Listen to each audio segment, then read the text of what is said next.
All right, give me a second. I just got a call from my doctor's office. This is a great start. Hi, this is Lee speaking.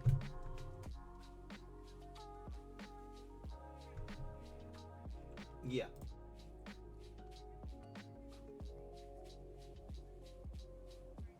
Yes, I do.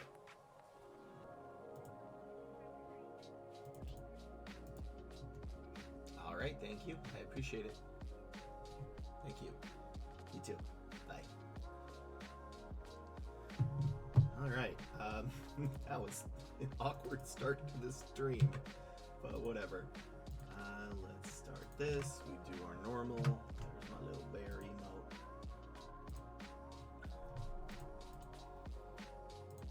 Okay, we're good with that. So we got the just chatting on, and away we go. We are looking for a quantitative developer. They are, what the heck are they?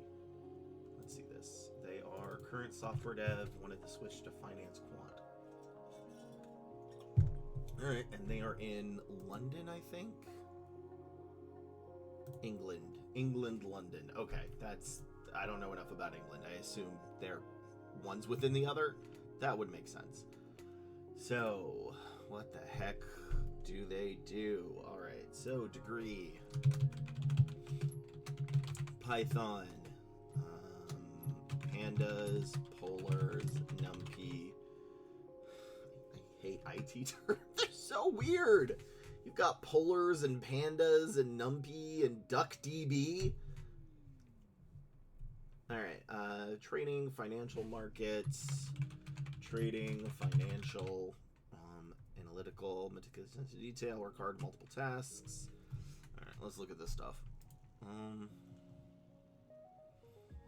Degree, Python, yeah, extra languages are good, but Python seems to be the primary one.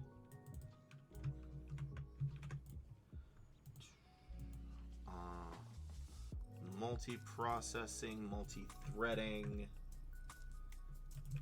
That was real nightmare to search for when I had to search for multi-threading and multi-processing. Like, it just was in like no resume. Which is kind of why I was like, yes, you have this, good, keep it on there, even though it wasn't an exact keyword on the thing I was directly looking at. Big data.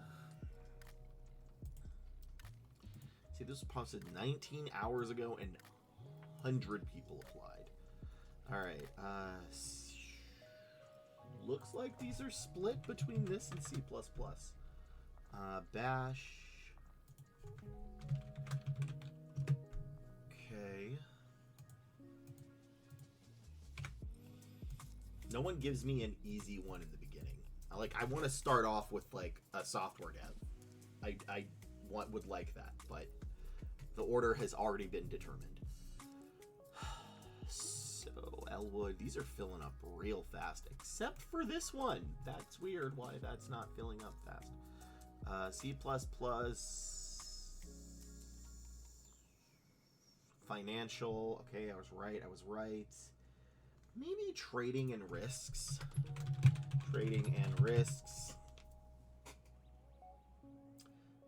Part of a team. Data structures. Yeah, and this is, I think, a big one. Explain complex topics with ease. So I think this is solid. I'm going to look at one more, and then I'm going to go back to actually doing the thing. Okay, one more that is a good role. This doesn't have any qualifications on it. All right, let's do this. A referment? NumPy, size, quantitative techniques, statistics, outsourcing, processing. Okay. Collaborative, agile code reviews, unit testing. Okay. So there's an awful lot of these. All right. Is that being cut off? No, you can actually see it. Good. Good. So anyway, how are y'all doing today? This is a resume. A resume that is already hard to read. But whatever. Go. Shoe light. Stop. I need to get the lighting right. I gotta get the mood right for the resumes. Also, Bear, could you stop licking? I'd prefer you to stop licking your chops. You've already eaten today. You have your food. Yes, but you're making a lot of mouth noises, and it's very gross. I know you are an old dog, and that is like what old dogs do, but, you know, I'd prefer you to not make weird mouth noises, okay? You also should not go under my desk. There's nothing there. There's no food there. Hey, Foam, how you doing? Hi, I love you. Yeah, I'm doing something. I know. I love you, Bear. Yes. I had a call with the recruiter. I am glad to know that. And keep telling me. I will get to that after this fun. Yes! It's working already. I know what I'm doing works. It's just sometimes the speed to which it works surprises me. So I'm very glad you got it. Yes. All right. Keep talking about that. I will get to that after this video. I'm trying to get a stockpile of videos because I'm going to be gone next month for a week, maybe a week and a half. So I just want to get a bunch done so that I don't run out while I'm on vacay. All right. This is a quantitative developer. That is a word to say. Their ratio is 100 to 1, which is not good. They are in the UK, which I did see briefly. So I actually searched for quantitative developer positions in London, which I assume is close to where you are. I am bad at geography in the United States where I live, yet alone outside of it. So let's see. We're going to be looking for an unholy amount of keywords. The degree is going to be paramount. Most of them wanted a master's or higher. Some did want bachelor's. They want Python or C++. It seemed to be an even split between Python and C++. And then they're going to want pandas, polars, and numpy. Again, I hate IT terms. Those are ridiculous words. Trading, financial, multi-threading, bash, multi-processing, CI/CD, big data like Kafka, Redis, the words trading and risk, statistics, asset pricing, optimization, and that you can explain complex topics with ease. Based upon the fact that I've not recruited for a quantitative developer. I don't know what they do. You're going to have to tell me. So, first off, this formatting is off. There is way too much bolding, and it's a nightmare to read. So, especially in a keyword-heavy resume, which this is going to be, you don't want to use too much bolding because it's going to mess up what they're going to try to find. So, none of this should be bolded. None of this should be bolded, and none of this should be bolded. Same. So yeah, please use my formatting. My formatting is easier to read, which, especially in a keyword base like this, is going to be very important.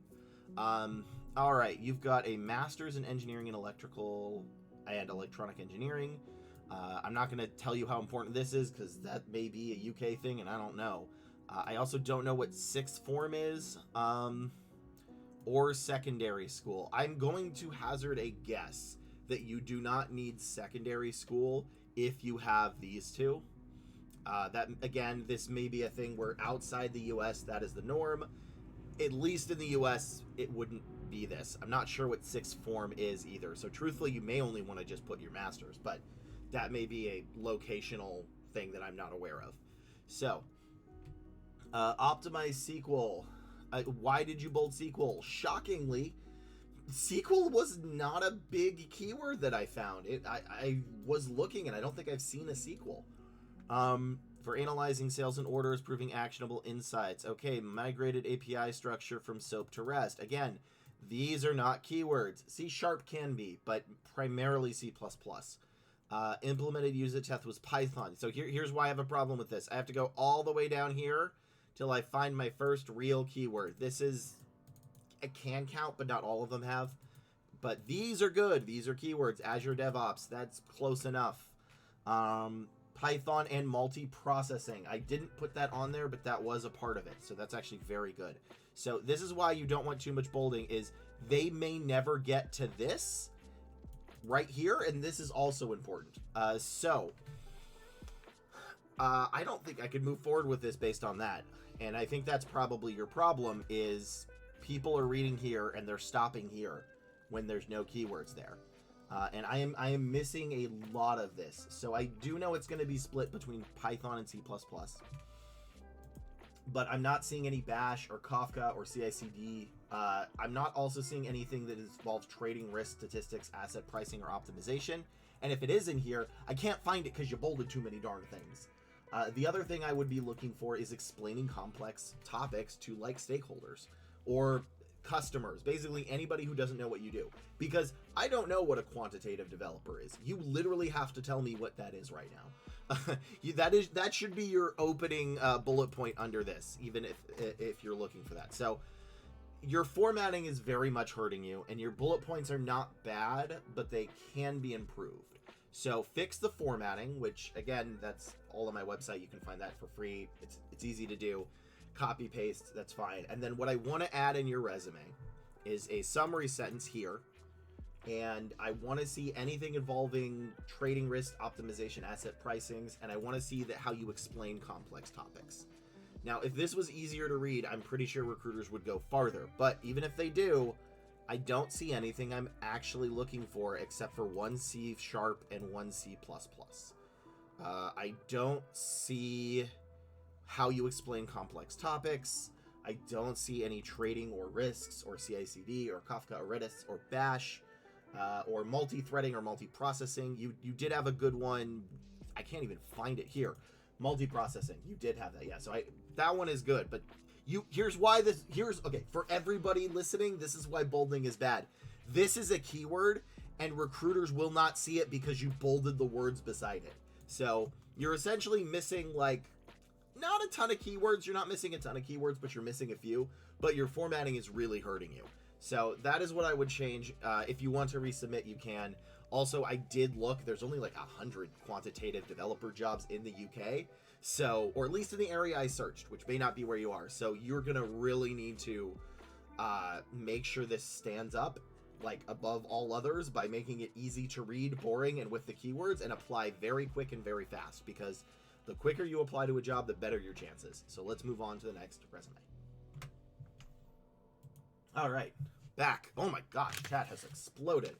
The review was before at LOL Technique. Okay, well, whatever. I'll still take credit for it. That's my job. I take credit for things. No. Bad news, I'm now in Gold 1 versus your Silver 3. Good news, Bear gets his treat. Thank you for giving the good boy a treat. So, stay. Go get it. Good boy. Quant devs basically have to build and maintain the fastest code system for traders to trade on. Is it necessary to mention junior? Honestly, I don't think it is necessary to mention junior, but there were so many other things wrong with it, I forgot to mention it. But quants are a pretty generic term depending on the firm. It could vary.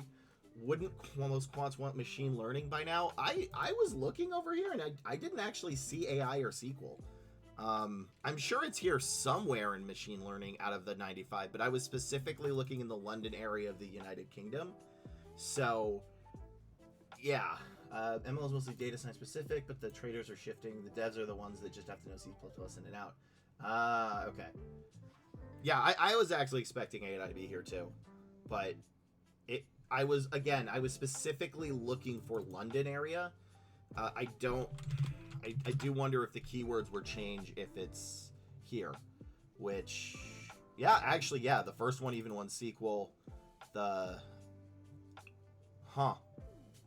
And now I'm getting more like this type of position. So I guess in London, that's what they're looking for.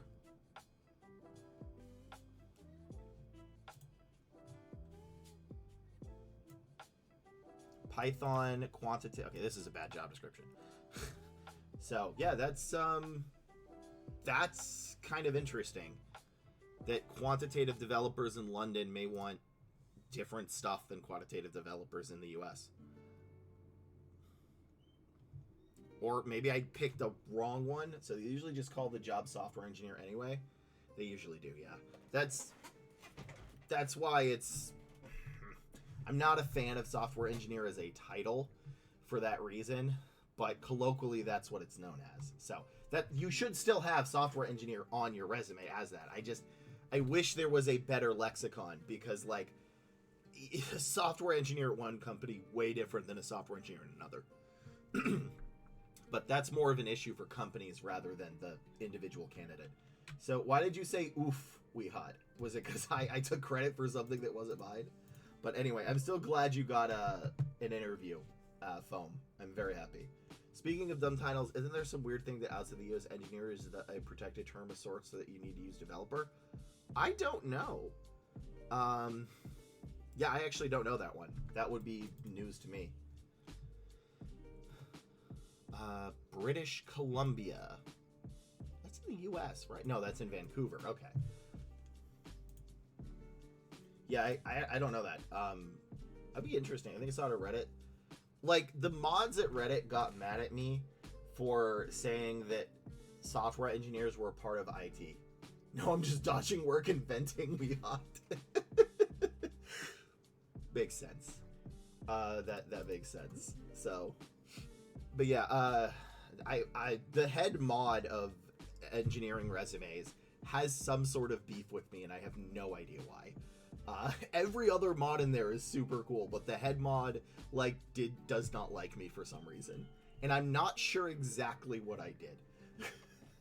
So, but there was an argument back and forth in there that I thought interesting, is a lot of people don't consider software engineers a part of IT. Yeah, software engineers, because I feel like they're a tier above IT. Look, all I know is every manager and every other recruiter refers to them by the same. So even if it's not correct, it is colloquially correct enough that you can say it, which is my argument. So the meaning of the word has probably changed. So that's, I don't know. That is definitely not my fight. Like, in the recruitment space, actually, there is a bit of an argument kind of like that. Is that recruiters are now shifting, like internal recruiters are now called something different than recruiter, typically. So external recruiters are now called recruiter, while internal are typically called talent acquisition. So there is a bit of a divide happening that too.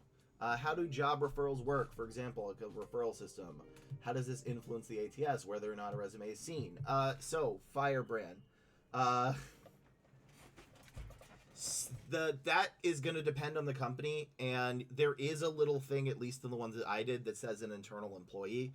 So typically there is a rule that if an internal employee applies, you should bump them up in the queue, typically.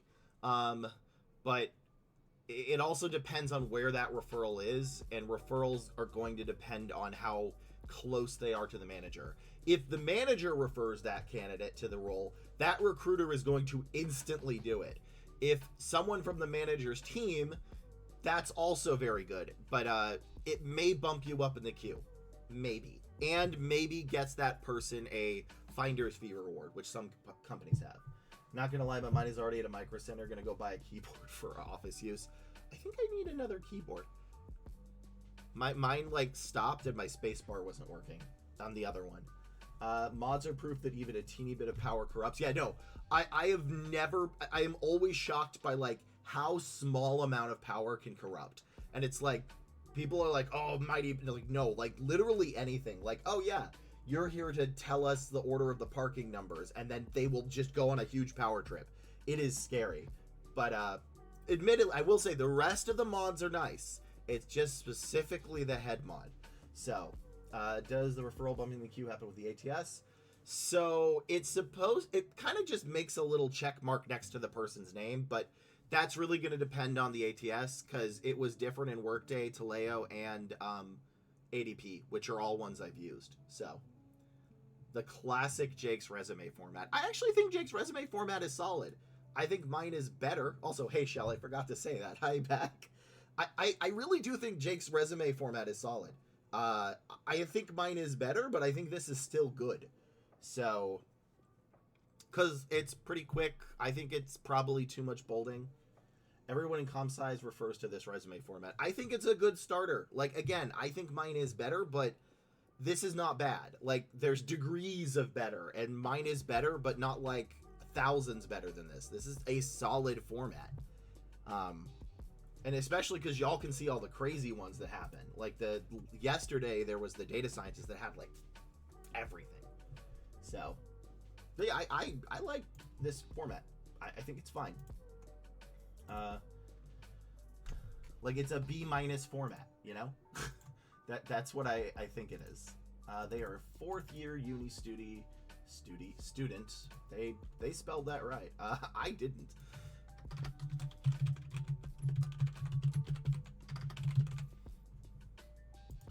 See. So is it a good idea to not use Jake's format to stand out and not look the same? Anytime someone stands out during the resume process, it's usually because they're getting rejected. You want to stand in during the resume the resume process. You stand out in the interview, not on the resume. You should stand out in the interview. That is where you actually stand out. But if you stand out on your resume, it's probably because you did something wrong and they're going to reject you. So that's why I like this format. Is it's basic and it's boring. The boring resumes are best. There's no other way to say it. The less exciting it is, the better. So yeah, that's kind of my thing. Even that's why I think marketers and like art people have some horrible resumes, is because they make them visually appealing, but I don't care how visually appealing it is. So front-end devs, yeah, also front-end devs. DMV application, yes. Radical Static, thank you for joining. And also, have you heard me say that before? Because I actually say your resume should be like a government form you turn in at the DMV. I've actually said that sentence before. So yes, your resume needs to be boring like a government form you turn in at the DMV. So I was going to say something like that. Because truthfully, modern day internal recruitment for high volume is pretty close to that. So what would bump Jake's format from a B to an A? Ah, you've been lurking. All right, well, I'm glad for you to finally join and talk. I think it's primarily just the bolding and these little lines. Because, like, again, I can show you mine. And this is also the case of, like, there is no singular resume format. You know, because, like, different people are going to have different things. I think this is easier to read than this. And things stand out what you want to stand out more. So I just think it's slightly clearer and easier to read. But again, this is not like... I really think it would really be more like a B- to a B+. So... Because, like, again, I'm not saying my resume format is the best ever, because there's going to vary based on industries. Mine is the one size fits most. And that is what I want to get people to learn, because there is no singular best. So, and I know I'm not trashing my own. I think it's great, but, you know, like, higher end managers, I don't know if this format would be as successful. Then you want to use the other format, which I've shown. So, which is still a bit of a nightmare. But yeah, I'm not really going to trash the formatting out of this, because I think it still works. So, and again, like, look, they're losing space. This is a line that is lost. This is a line. This is a line. So this is 3 lines they could have saved, along with this, which is another. So that's like 5 lines. So their resume would have been 5 lines shorter. So, again, not huge, though. Still sufficient. Do like gets a prop. So.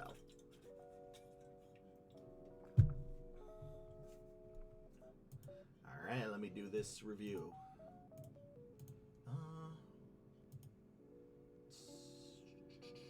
Yeah, that's definitely not right, Leap. That's not what a quantitative intern is. This is specifically for bachelor's interns. Non-bachelor interns are going to be a little bit different. Yeah, glad to help. That's what I'm here for. Be not afraid. Ask thine questions. I love biblically accurate angels. They're creepy and cool. I had a D&D campaign where I made everybody biblically, like, where the villains were biblically accurate angels, and some of the characters were too. I'm very proud of that D&D campaign. I wish I could have finished it, because, it was so good. All right, basic knowledge, yeah, okay, and then is there anything else? Recently uploaded my portfolio site as well to assist with my search. Yeah, I'm not putting that in. That might be too doxing, but whatever. So, You know, shockingly, I've never seen Evangelion. Evangelion. I watch anime, but I've not actually seen it. So I am a geek and a nerd, but my other nerds and geeks get mad at me because I haven't seen like Evangelion, and I don't like Lord of the Rings. Not a fan of it. So, which is a big one. I'm not a fan of Lord of the Rings. So, sorry. Star Wars and Star Trek are cool, though. I do like those. All right, we've got a software engineer intern. So, assuming this is a bachelor's intern, which, yes, it is, good. We are going to be looking for a basic knowledge of tech stack, the ability to work well with others, and that you take direction and criticism. You also wanted to update your portfolio. You can have your portfolio on here. That's fine. So, sorry. Let me see if you've got this stuff. University of British Columbia. This shouldn't be this many lines. I think you can do this in 2. So keep the GPA because that's very impressive. Keep the awards, but shrink this down to 2 lines. I think 4 lines is a little much. So basically this would be a line, and then these would be a line. Software engineer. All right. If this was an intern, please put intern. It's actually going to look weird. No, you've only been there for a year. If this is an internship, put an internship. Otherwise, that's fine. But it's a little weird that you're going from like a full-time job back to an internship. So, but yeah, let's look at this. Develop software logic correlation and beamforming as part of Canada Country Square. A global initiative to award on the top scope. Okay, cool. So I want you to shoehorn in a couple of bits of the tech stack. Like develop software using blah for a large scale, and then everything else can be the same. Achieved 100% increase in hardware utilization by optimizing parallelization FPGA. Okay, overhaul the master's command thread. Multi-threaded is pretty nice. Enhancing client features. Facilitated. Okay, this is a solid sentence. Facilitated the I don't like the word facilitated, but you could just say like helped the onboarding of new team members by providing ongoing support to the team, ensuring that we were working together to solve technical challenges. That's how I'd write that. That's actually pretty solid. Transition from full-time co-op to part-time while continuing academic studies. That's why. That makes sense. So, you're going to need a little bit more of the tech stack. I think that's primarily the thing, is you just need a little bit more of a tech stack, but this actually isn't a bad. I'm missing this stuff. I'm missing SQL. If you have any kind of cloud, put it in. REST APIs, put it in. But I'm missing this stuff. Primarily C++, Python, and Kubernetes. I don't like this section. I used to have it on my website. I changed my mind. Don't think it's as good. So, yeah. Refractor, the B2B. You're just missing a couple of keywords. Like, again, this needs to be wrapped up into here. They need to show how you use it. Other than that, I don't think this is bad. The formatting, this is, I think, Jake's resume formatting, which I consider my format superior to this, but it's also not a terrible format. I mean, really, you just need more keywords and a little bit more of how you worked as a team, and I think that'll be solid.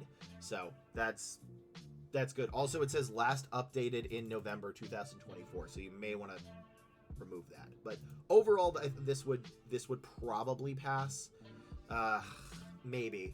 Again, if you fix those things, I'm pretty sure you're going to get a lot more interviews. So, mainly because they may not be able to, they may not read all the way to here. This is why this isn't that great, is they may not read this, or they may miss it. So, because we only have about 15 seconds to find it. So, thank you all for joining me for this video. I'll see you all in the next video, and make sure to like, comment, and subscribe. Okay. You must have heard the theme tune. Yeah, I've heard the theme tune, Shell. I do like that. It'll ruin all other animes because it's very well made. Would recommend. I should watch Berserk, but I heard like Berserk has really bad anime adaptations. I can't sit through Lord of the Rings. Previous boyfriends have tried, but I don't have the attention span. Yeah, that was sort of my thing. Is like there's so many big words, and I understand why. I understand it was like the originator of all the nerd stuff. I get that. I get how D&D is massively based on it, but I think it did that, and then it's people keep focusing on it. So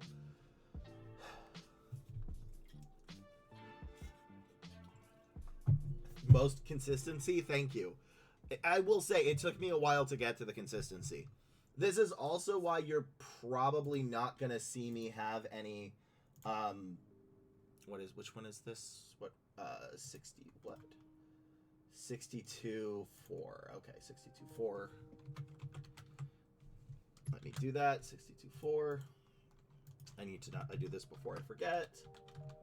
But yeah, I took me a while to do it, and that's also why you don't see me do stuff like, man, I hate my acid reflux. Oh, ugh, I feel like Rick from Rick and Morty, and it's gross. Okay, so what you won't see me do probably is like the 5 techniques you really want, and there is a YouTuber who does that, who has more experience as an internal recruiter, from my guess, and I just don't think I can do that, because I don't think I could do that consistently, because a lot of the times what I'm saying is stuff I've previously said. Like, truthfully, I really think this is more of a React channel than kind of anything. React and advice. So, and a lot of those places of people that are better than me at recruiters, which is what the hell is that guy's name? He's really good. Let me at least shout him out. Like that guy that I'm trying to think of. Let me go to my own channel, because I bookmarked him. No, me not talk. I want to look at the other guy. What is this guy called? A Life After Layoff. That's the guy's name. So the guy that does the Life After... Yep, there it is, Shell. We said it at like the same time. Life After Layoff is the guy. I think he's an internal recruiter. He's great. I don't think I've disagreed with anything he said. I do think he doesn't have the experience on an agency side, but considering most people are probably not going to deal with an agency recruiter, it's not relevant. So, yeah, but if I was looking through his videos and he's kind of saying the same thing he said 2 years ago, because there is a limit, I think, to the amount of... Oh, gosh. That was a weird warning. There is a limit to the amount of advice you can consistently give that is going to be different, which is why I'm not going to really do like the 8 things you need to do, because I think I'd run out of steam in a month. So this way I block out stuff. It was an Amber Alert for, let's see, can I look it up again? I am not in any danger, but I'm also in an enclosed area, so I think it was a missing person, which I realized I should have looked at more, and I don't know how to go back to it. But yeah, that was very loud. So, let's see, consistencies. That's the most recent version of Berserk. Check out the movies or 90s. Okay. Oh yeah, I know Berserk's adult. I do know the theming of it. I also like Warhammer 40k. So I'm looking for the YouTube comment that gives me a TLDR or watch 2. I don't have time for listicles as a video. Yeah, I'm kind of also on that.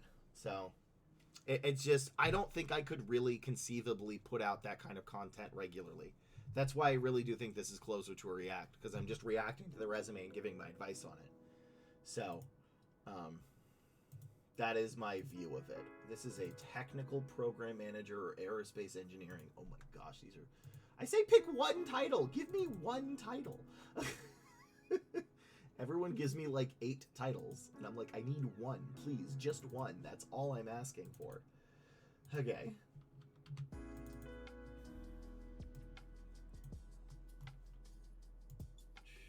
Buying a keyboard for work, any suggestions? Not a clue. Yeah, not a clue. Make sure it has My Little Pony on it so nobody will steal it at work. I don't know. Which also, I am going... Here's a link to... by the way, I am going to do this for April Fools. I have a thing planned out for April Fools. I am going to very much review a resume that is like this. This was sent to me, and I think it's hilarious. So there's a hint to what I'm doing for April Fools. So, all I actually have to look to see what this person. All right, so we're doing a technical program manager or aerospace engineer or engineering project manager. Let's try engineering project manager. We should hire the VoD. Yeah. I think it's a nice show. Like, when it came out, people kept raving about it, so I watched it, and I'm like, you know what? This is not really for me, but if, like, I was babysitting or had a kid, I would be okay watching that show with them. So,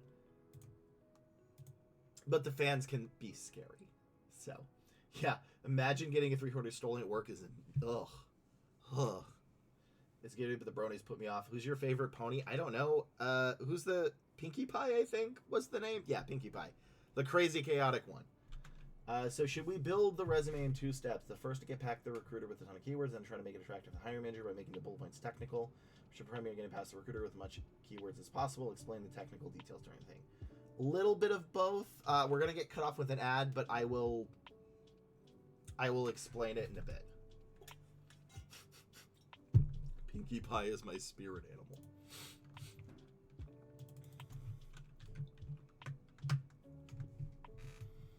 PM, industrial engineer, technical project manager is probably closer.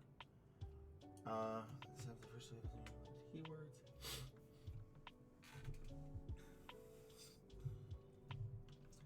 Okay. Alright, Pinkie. No, lead. That's not.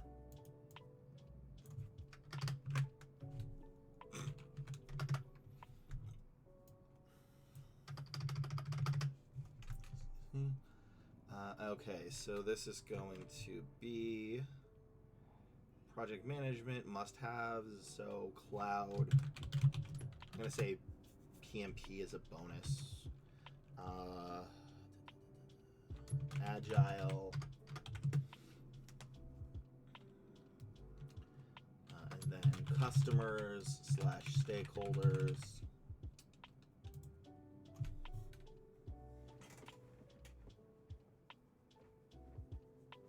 Oh, good stretch, baby boy.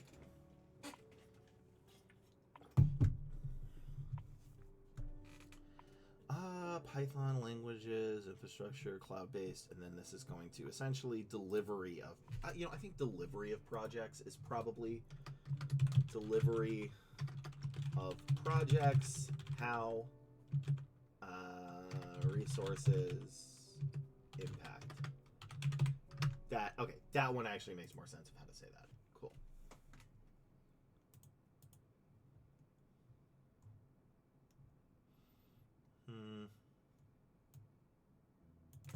Industry. Okay, welcome back. Also, if y'all don't like ads, I will not ask for your money, but if you have a Amazon Prime account, you get 1 free Twitch sub a month. So if you give that to me, because you're already paying for Amazon Prime, I will get money from this, and you will not have to deal with ads. So, but don't actually pay for it. I don't want a job if you don't have them. I don't want people to sub if they don't have money. This is specifically the free one. That one I don't mind harping to get. So engineering PM, which I think we're going to move to more technical project manager. Technical project manager. I'm trying to think of the other stuff, but probably, gosh, I really don't like project manager because there's so many things it could be. So, oh yeah, Firebrand, you asked, so should we build the resume in 2 steps? Well, okay, here's actually why I say the why, how, and what technique is because if you just throw a bunch of keywords in, which you did see in the previous resume and the resume before, it may get past the recruiter, but it won't get past the manager. The why, what, and how is specifically so that you can put the keywords for the recruiter and the manager. So the very first one should be a summary of the job, but after that it's what, why, and how. And that is how to get past both the recruiter and the hiring manager. So that's why I say that, because if you just put the keywords, you get a lot of those resumes and the recruiter will send them to the manager and the manager will say, I don't want to see that. They don't show how they used it. So the managers are really the ones that want to see how you use it, which is why the how and why is for them and the what is for recruiter. I hope that made sense. So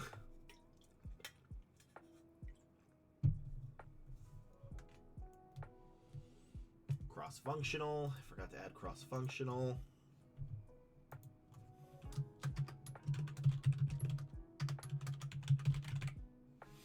So delivery projects, how resources impact the industry, on time, under budget.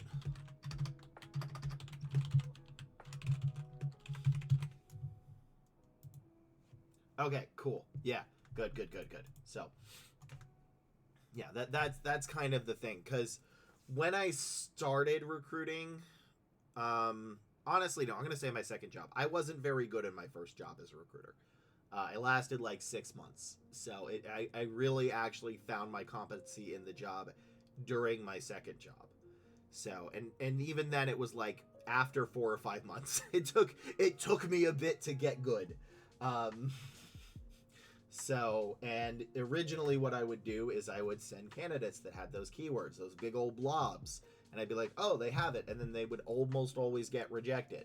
So that's why. And then I've learned that essentially the how and the why are for the manager, so they understand you're not BSing them, and the what is primarily for the recruiter and sometimes the manager themselves. So I'm gonna look at one more. Okay. Yeah, multitasking, cross-functional. Yeah, okay, cool. This is sort of what I expected. Industry, on-time, undefended, and multitasks. All right, so let's do this. So recruiters only get paid for successful interview candidates, or not at all? This can be a bigger topic, but there are two types of recruiters. There is internal recruiters who are paid salary. They don't often get commission. Typically, it's salary with like a bonus structure, a small bonus structure. And there are external recruiters who are primarily paid on commission, and they are only really paid if the candidate gets the job and stays for 2 to 3 months. So, because there's a clawback in the contract. And I've done both of those. You need to think of them more like front-end devs and back-end devs, so that even though they're both software engineers, their roles, duties, and what's expected of them are very different. And there are no full stacks in this explanation. It's so. I mean, I'd be, if people want, I could go into the technical details of recruitment. That's more relevant to me than y'all's job search, so that's why I don't really do it. So, all right, let's do this resume. This is a resume of a technical project manager. They are graduating with a PhD or MBA soon, and they're going to start applying. The ratio is 50-1, which is actually pretty solid. So let's see what we can find. And remember, if y'all like this kind of stuff, please like, comment, and subscribe. It helps me out a lot. The algorithm is a fickle beast that I still try to understand. So what we're going to be looking for in a technical program manager, or alternatively, aerospace engineering or project manager. I am realizing now I may have actually looked up project instead of program. Cool. This video may not see the light of day. Let's see if this is accurate. No, I don't think this is. All right, cool. Let's redo this. And this is when my dyslexia kicked in and convinced me that project and product were the same. And also why I hate this type of thing. Well, you know what? No, I did say engineering PM, and these came up. Is this correct? I wish this person was in chat so I could ask them. The glory of Agile. I interact with program and project managers who can never remember which one means what. I don't think companies can. I think it's the equivalent of like DevOps for software engineering. Is that it all... It's going to depend. Because I'm doing engineering PM and project managers came up. but they want specifically technical program. So, right? They wanted technical program. Let me see. Technical program managers, aerospace engineering, or engineering PM.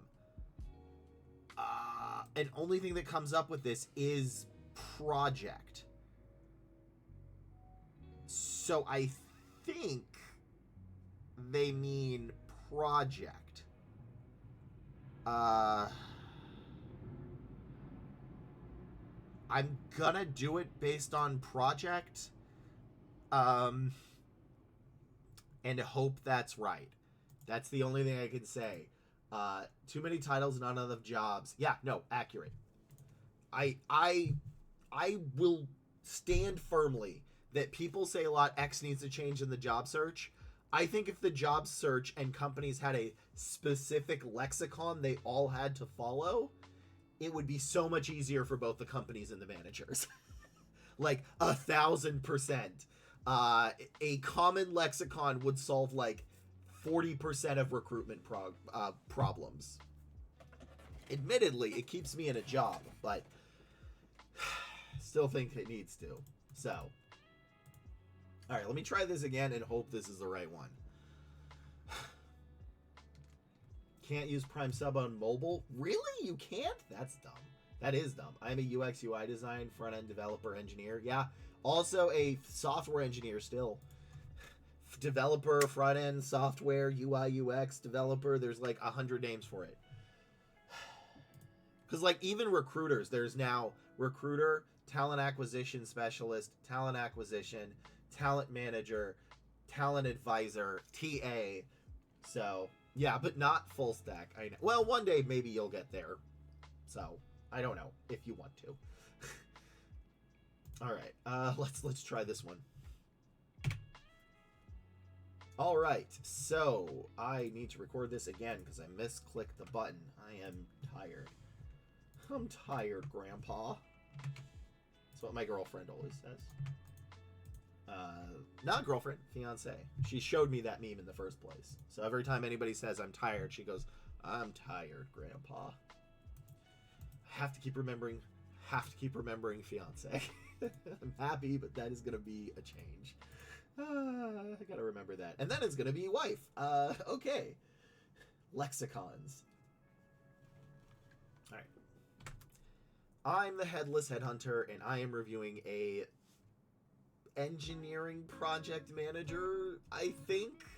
So, they sent me 3 titles, which was Technical Program Manager, Aerospace Engineer, and Engineering PM. And what I found for most of them is Technical Project Manager was the primary job that showed up when you put in Engineering PM. So even though they specifically said Program Manager, I'm assuming they also want Project Manager Technical.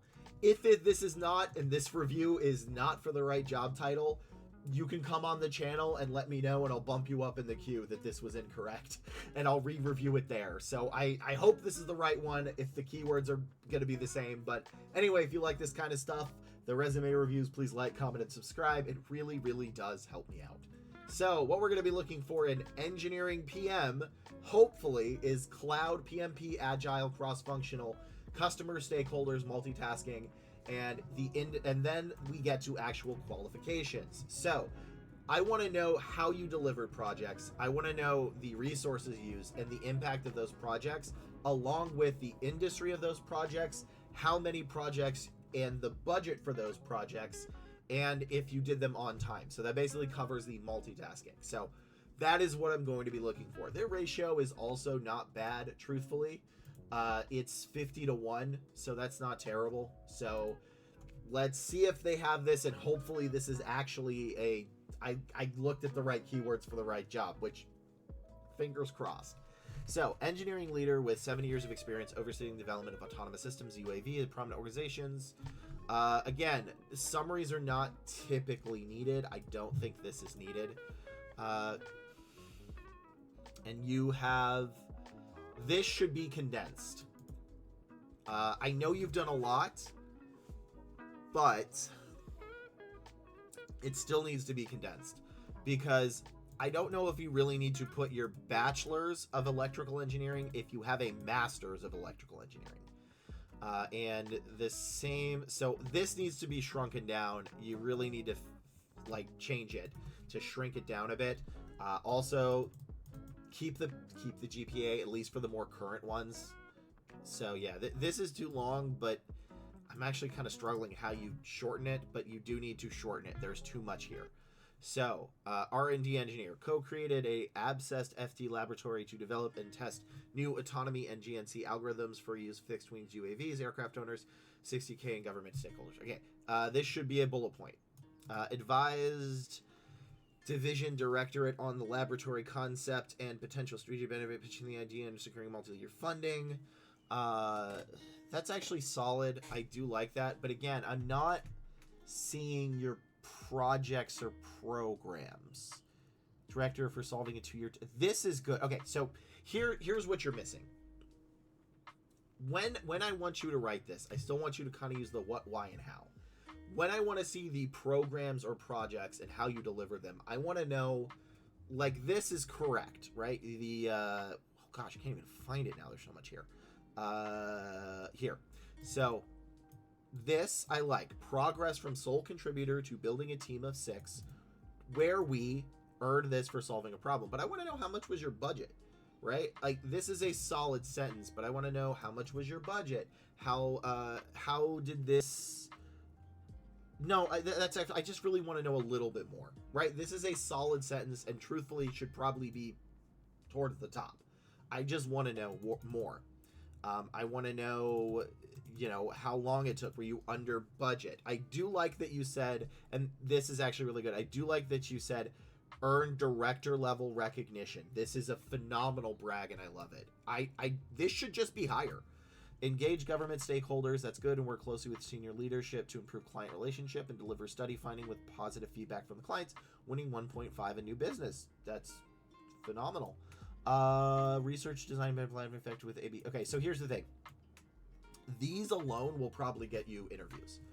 The problem is I have to go all the way down here to see what are arguably some of the best PM projects and managed programs I've seen.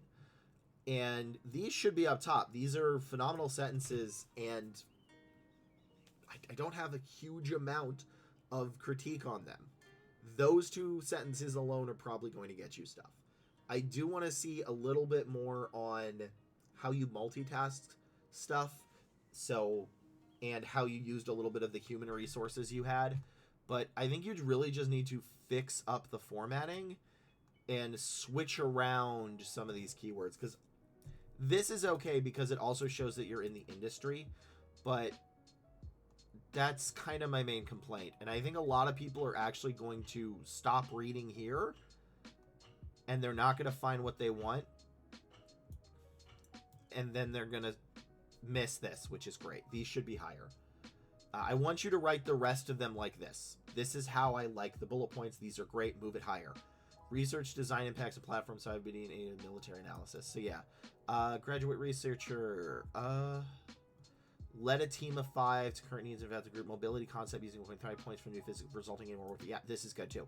So again, they may not get to the good bullet points. I think this is largely a formatting issue, but overall I can definitely see how you're getting interviews, because realistically, the reason I say this, and this is why formatting kind of matters, is most people may not read past here. The first half of your resume is the most important. If you have a 2-page resume, that's fine. If you have a 4-page resume, that's fine. If you have a 1-page resume, that's fine.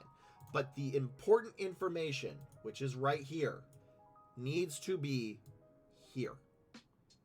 And that is why I'm being picky about it, is because they may go here, they may go here, they may go here, and then they see this and they didn't see anything they wanted, and then they maybe skip to here because they're trying to figure it out, or they see here and that's not it, and then they miss like this. So formatting matters. This also should be your first sentence. This should be the summary one on this one instead. So the order of your bullet points are wrong. Your actual bullet points, once I get to the right ones, solid. I need you to maybe make the other ones a little bit like that, but really you just need to move them up and fix the formatting, and I don't think a summary is really need it as much. So hopefully that is the right job description that I was looking at. If not, like I said, come on the channel and I'll bump you up in the queue, because that would be a mistake on my part. So let's move to the next one. All right, now I want to further complicate things and become a designer UX engineer hybrid. Oh yeah, well, yeah, but they're both to present. I missed that, and this is also why it matters, is because I was so focused on this stuff, I missed this. But I think it shows that, yeah, why is this to present?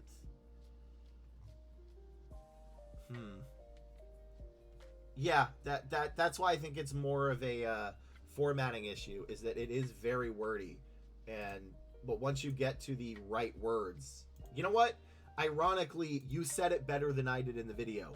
It was very wordy, but when you get to the right words, they have all the credentials. So it should be more concise. I agree.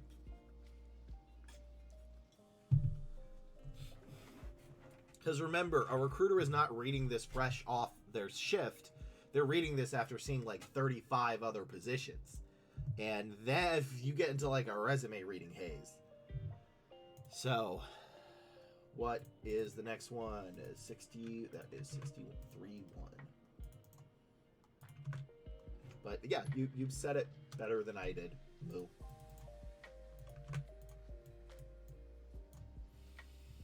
right, 61, 60. Okay, this is 63-2. Can already tell what the problem in this one is going to be.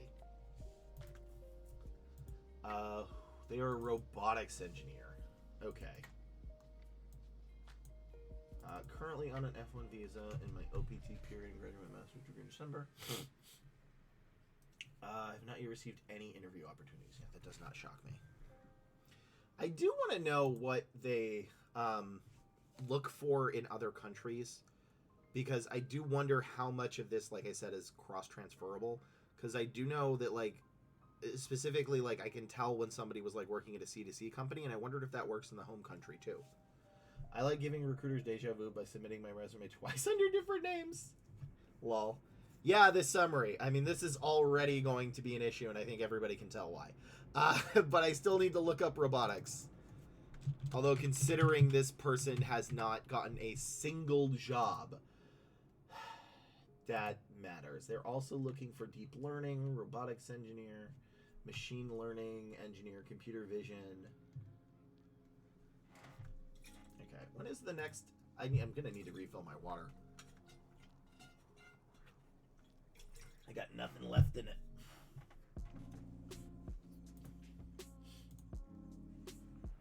Okay. Let's see, they did say robotics engineer. Yeah, they did say robotics engineer. All right, well. Have I placed? I think I might have placed a robotics engineer. I'll be honest, at this point, I spelled that wrong. Enginger?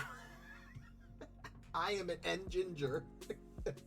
I am a ginger, but it's funny.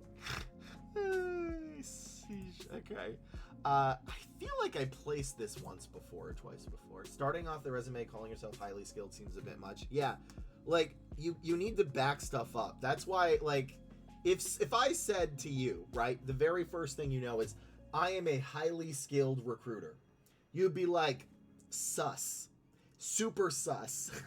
If I said, I am a highly skilled recruiter because I placed 3rd out of 55 other recruiters in yearly placements and filled tough to fill recs that other recruiters couldn't, you'd be like, I understood.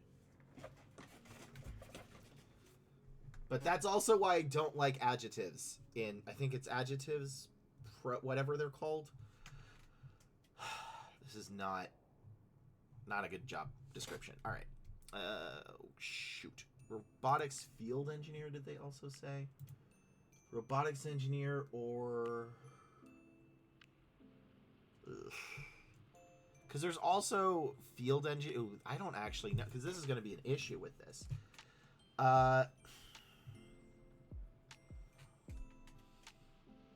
Because I don't know the exact keywords for this, And these are not necessarily... Also, these are bad job descriptions, most of them. So, okay, here we go. High school or GED for robotics? Whoa, props to them. Is this right? Yeah, salary seems about right. Oh, this is also a field service engineer. Okay. I don't know if I can actually give this person the right stuff. This, like, I need to, because then there's robotics engineers could also be software, and these are all going to be different keywords. Ugh. Amazon is, gosh, okay. I think I should just do it based on this and give them stuff, because I feel like most of the thing is going to be formatting issues.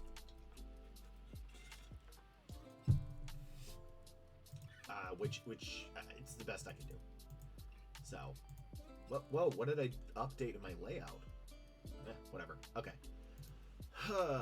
Let's see. Robotics engineer. Just gonna have to, because there's software in the field service and they're all different.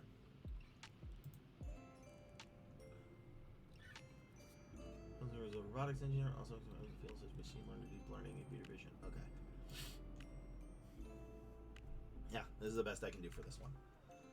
All right.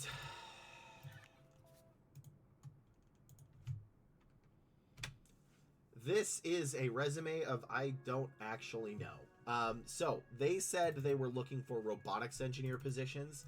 The issue with that is there was like 3 different types of robotic engineers that are all different. There's like automation, there's field, and there's software, and there's probably more.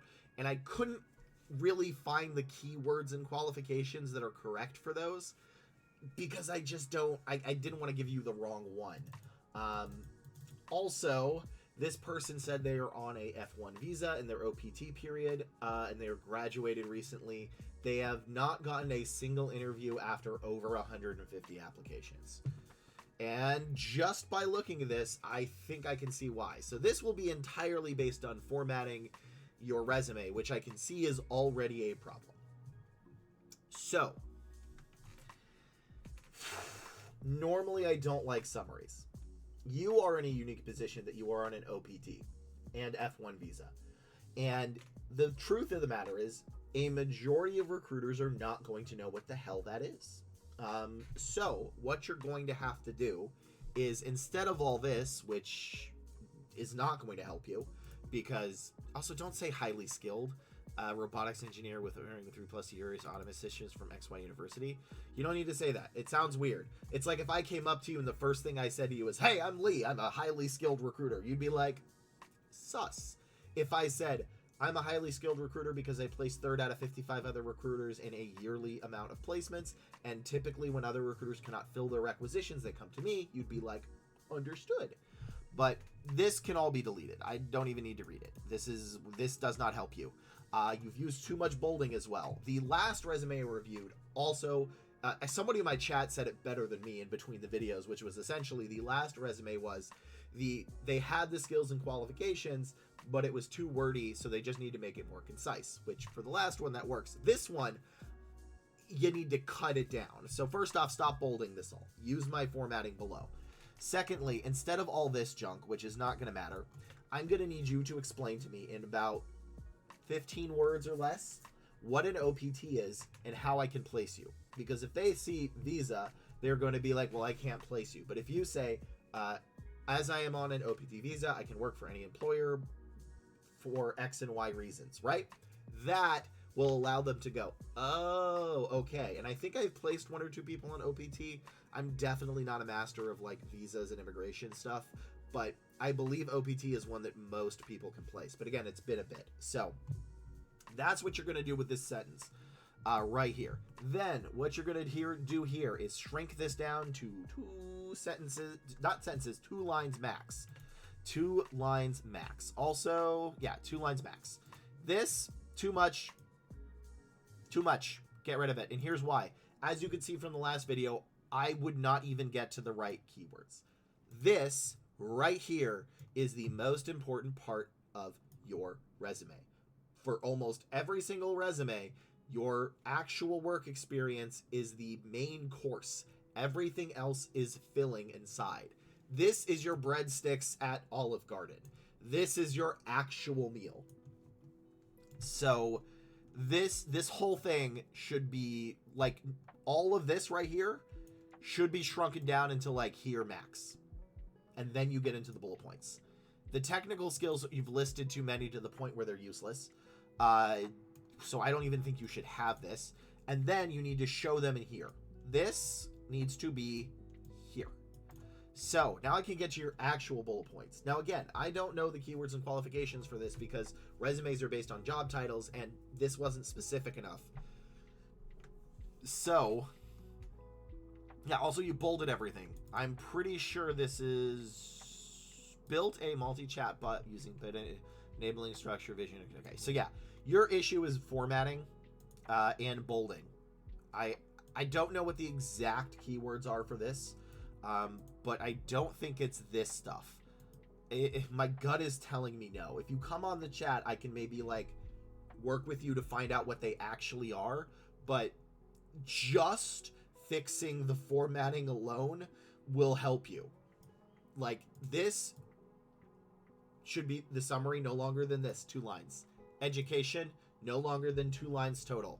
Technical skills, remove them and put them in the work experience. And then fix the bolding, use my formatting. This is the only thing I can say. Even people in my chat, when they saw this, they said, oh my god, that summary. And that's not what you want. So yeah, less is more, right? Again, like this is too much. I can't even get to your projects. So fix that stuff. Again, come on my channel, say, hey, you told me to do X and Y. I need help looking for keywords in this particular one, and I can help you find them. That is something I can do on my Twitch channel, not really something I can do in a video. So let's move on to the next resume. As I don't know the keywords for this one, I cannot say pass or fail, but my gut is going to lead towards this would be a fail.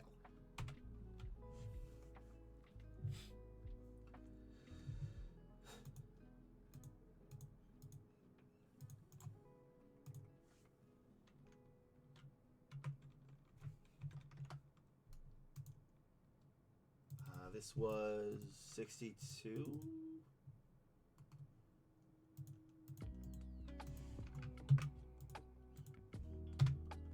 Okay, 62.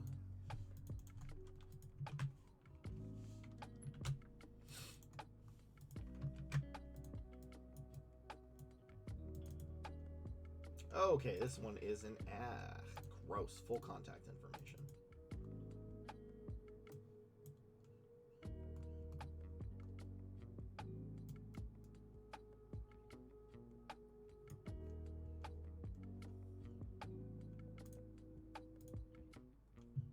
Okay, cool.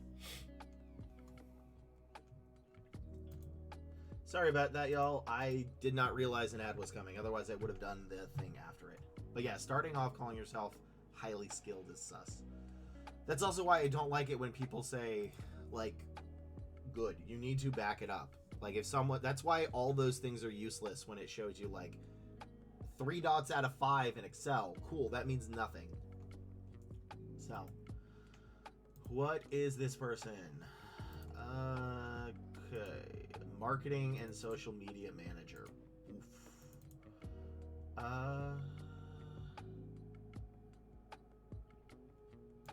Let's see. Have I done a marketing resume in a while? I have not. Okay.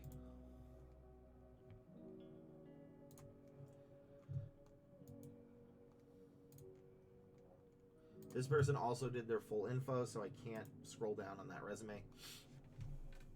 All right. Marketing manager, is that what this was? I immediately forgot. Marketing, social media. Well, hold on. They said marketing and social media, not social media manager. What are they?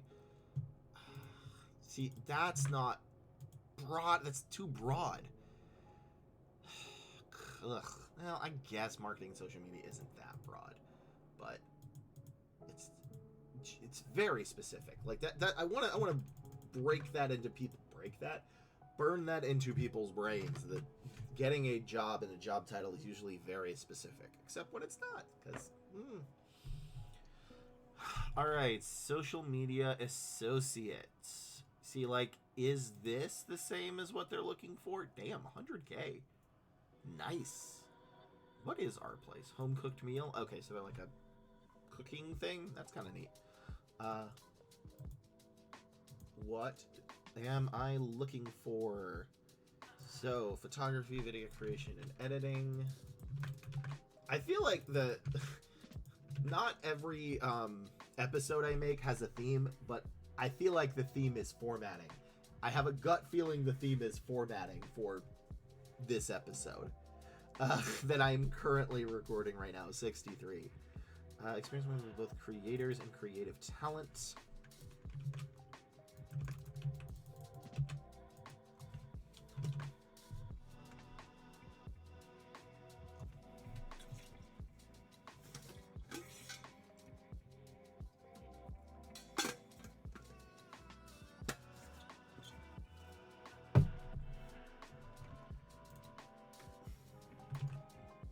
Marketing is technically kind of different than necessarily social media.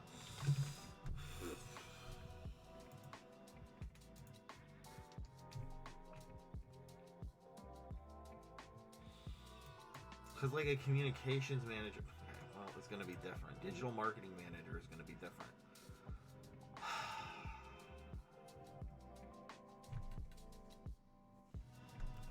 Bear just grumbled.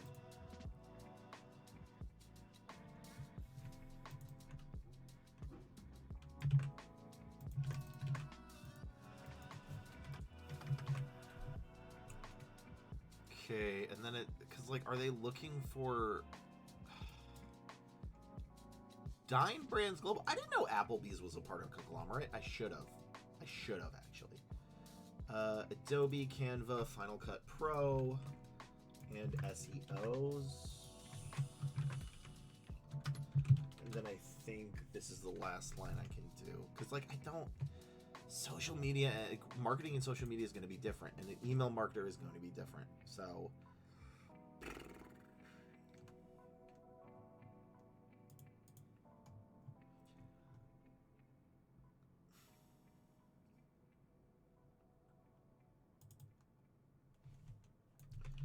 okay, I think this is the best I can do for this one.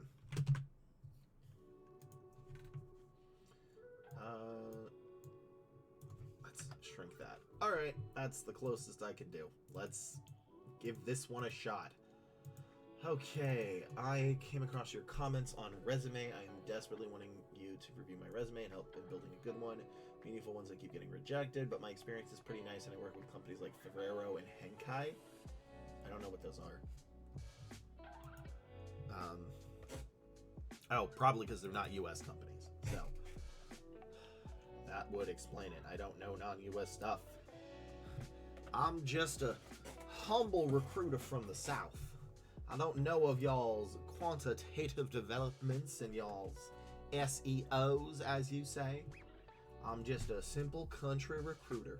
Just trying to my overalls on that one. I actually am from the South before I moved to California. I actually lived in the South until I was like 13. So when I got to California, I did have a Southern accent that I worked to take away because I did not like it. I think society should ban resumes.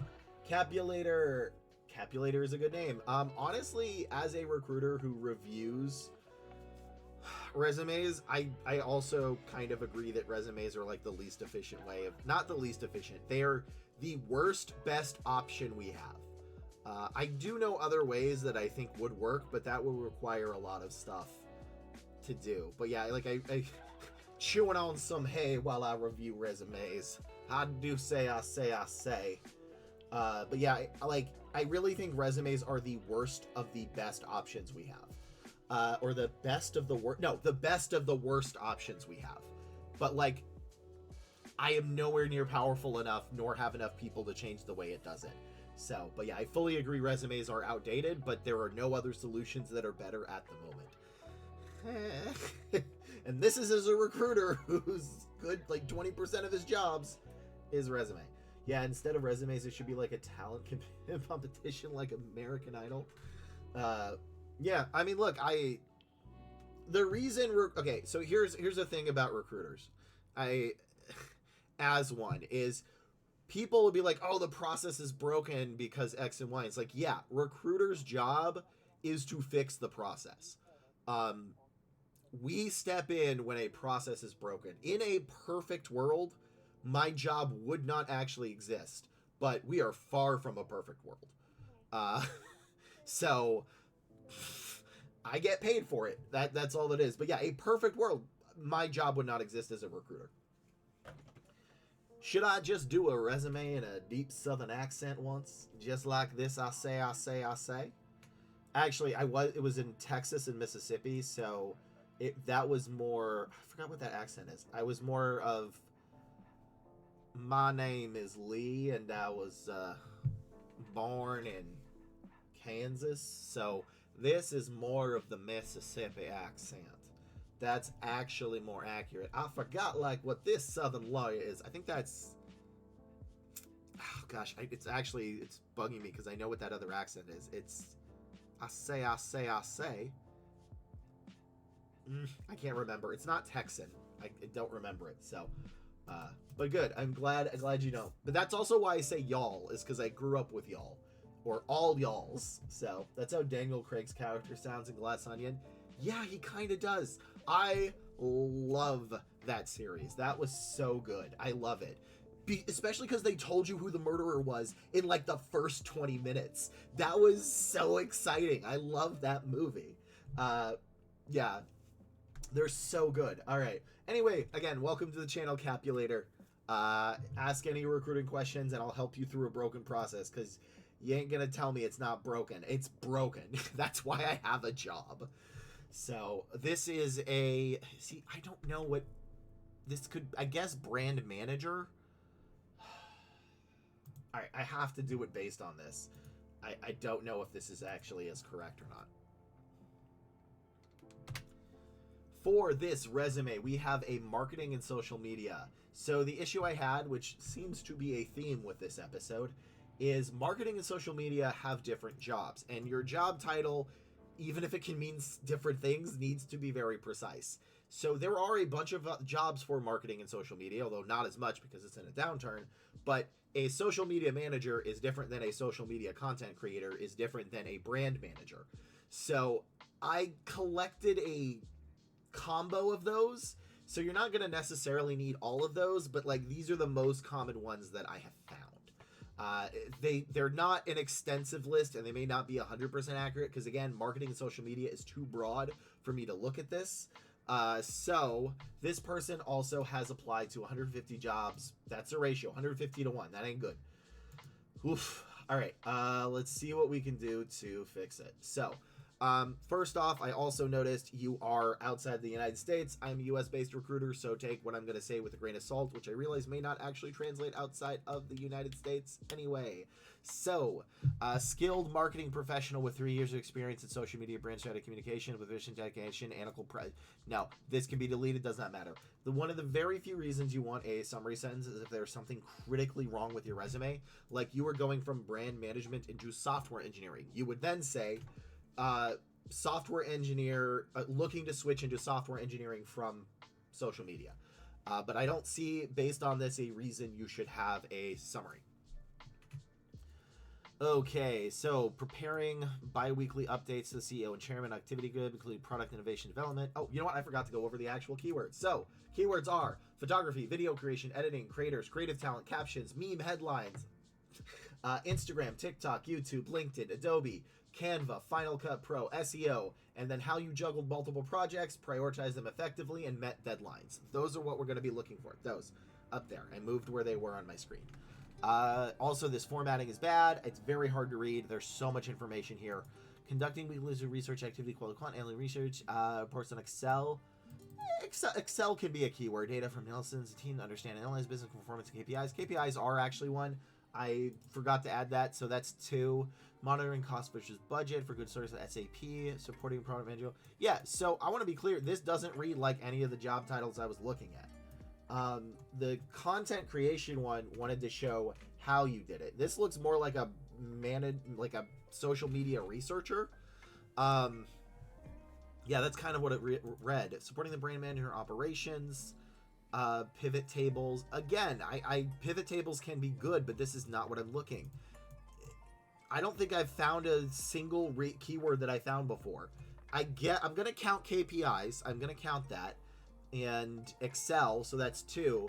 So I've gotten all the way through here, and I've only gotten two keywords that I'm looking for. Designing and managing influence campaigns. Yeah, so that's why you're not getting any interviews, is because this is too dense. And you're not saying anything that I want. This can be deleted if they're in a skills section. It does not matter. Also, your education should be up top. Yeah, this should be up top. So your formatting's off, and the bullet points are off. That's why you're not getting anything. I don't care that you were conducting, that you creative pivot, let's say, like prepared weekly updates to the CEO. That's cool. I need to see that you manage TikTok, YouTube, LinkedIn accounts. I need to see that you did print media, social media, digital media, and I think there's another media that I'm missing. I need to see that you use Canva, Final Cut Pro, Creative Suite. And if you haven't done any of those, and these are not the types of things you're looking for, then maybe you're looking more for a researcher job than a marketing and social media job, because this is what you said, and this is what I had to look for. So, again, I'm in the US, so maybe that's not 100% accurate, but your ratio is 150. So your bullet points are off, and your formatting's off. So I can definitely see why you're getting rejected from places like Ferrero is impressive, but I don't care necessarily. Like, if you're applying to TikTok, they may not care if you're worked at Ferrero. Like, it's great, but because you said, like, I worked at Ferrero and Henkel, but I don't actually know what the heck Henkel is. So yeah, that's your problem, is your bullet points are bad and your formatting's bad, which is the 2 parts of your resume. And truthfully, bullet points make up like 60% of your resume, while formatting makes up like 40% of the passing grade.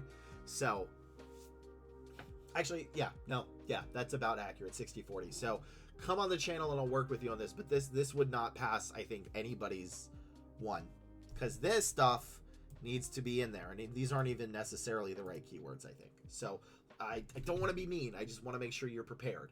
So let's move to the next resume.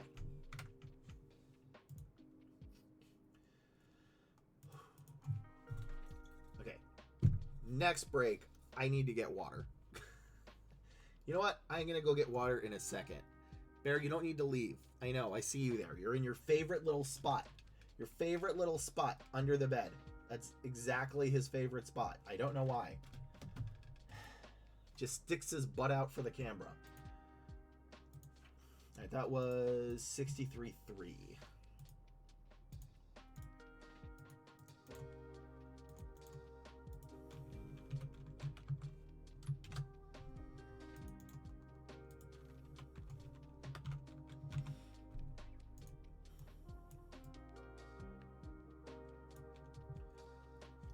All right, I'm going to give that to him. Watch this. Hold on a second. Let me pull up the next resume real quick.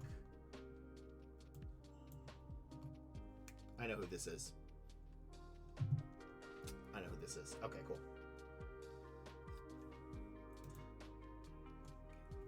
I'm going to try to get it so you can see him actually get up. All right, let's see if I can do this. Ah, no, my arm's in the way. There he is. He hears the treat. Yeah. We're running low on treats, Bear. We have to get you more treats. All right. So, touch, paw, touch, touch, paw. I forgot what the actual command. Come here, closer, sir, closer. Paw. Good boy, good paw, good boy. Yes. Oh, my hand is full of slobber now. Yes, you good boy. Yes, you good boy. There you go. Oh, genetics bio person. I remember doing these things. I actually know who this is. So, but let's see, when is the next ad? I don't want to get hit with it.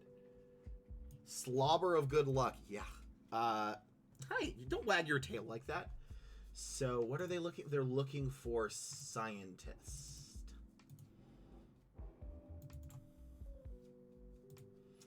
Okay, scientist or senior scientist.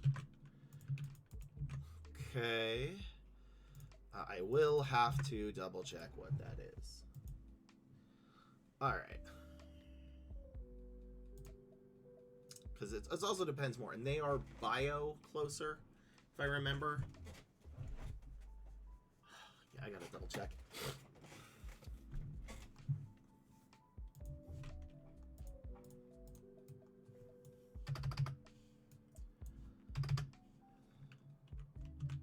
Oop, that's in the wrong spot.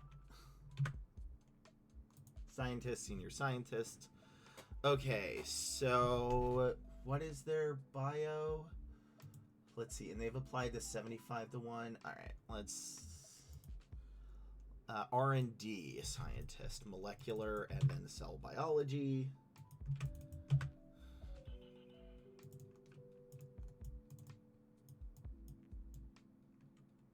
Also, if you're in chat right now, I would be glad to help you. So, this is the life I could have had if I didn't switch to tech. Let's see, and honestly, if I ever went back to school, the one I would have done, let me just do scientist, because senior is good, and they definitely are, but it's hard for that. So, and, or here, let's see if this works, and molecular and cell biology. Should that be, I think I just need to do cell. So I would have been an IO psych. That's what my favorite is. Okay, cool. So this is closer to what we're saying. Okay, when is that ad coming? So what interested you about the science stuff? I liked the single class I took of IO psychology actually really did prepare me for recruiting, which that was why college was useful to me, even though I didn't do anything else with the psych degree. Is I took a single class of IO psychology and I did helpline for 2.5 years and taught it. And those two things are the only reason I'm a recruiter at this point. IO psychology is the building of products according to psychology. So, as an example, which is my favorite example of IO psych, have you ever felt dumb when you opened a door and it went like, and you pushed a pull door or vice versa? Yes. Okay. So that is not you being dumb. That is you experiencing a bad product, because there is a way to design those doors according to how humans most statistically likely are able to open them that allows you to not make that mistake. And that is what IO Psych does. A more realistic one, Shell, and I don't know if you know this or not because I don't know if it's outside the US, but most grocery stores are structured the same. See, I wanted to edit genes and cure issues, but so much ethical. Yeah. So I want if you go to any grocery store, this is for everybody in chat, by the way. If you go to any grocery store in the US, I have no idea if it's outside the US or not, and you will always find that the like bakery section is like opposite from the veggie section, or the veggies and the bakeries on one side, and then like the other types of food are on the other. If you start looking at how grocery stores are structured, you will see they all share the basic similarities with the exception of Costco-like. So there are only two types of grocery stores based on IO psychology.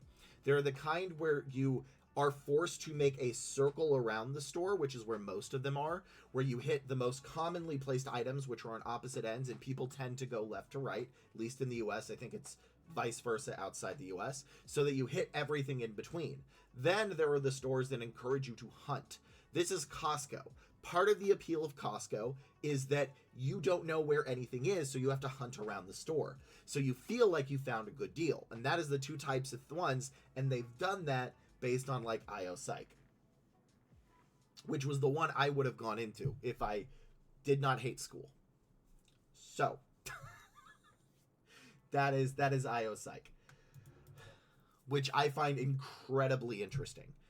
It's also why fast food places' kitchens are structured the same, is because they had someone do an IO Psych to shave off time and errors. So that is what they do. And I love that kind of stuff. I absolutely do. See, microbiology, biochemistry, physics, cosmetic, or food science, psychophysics. I mean, I guess that will be it, but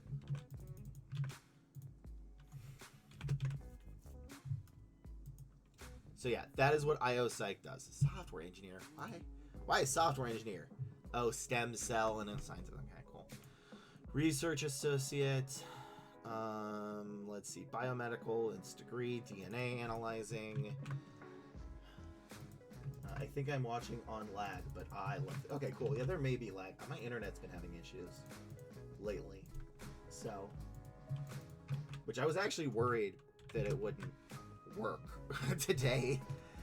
Research associate, senior science, minor electoral neurobiology, must-haves, PhD cell biology.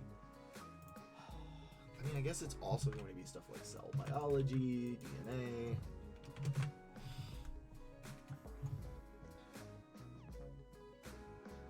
Electrophysiology, calcium, assay. That's the word, assay. Okay.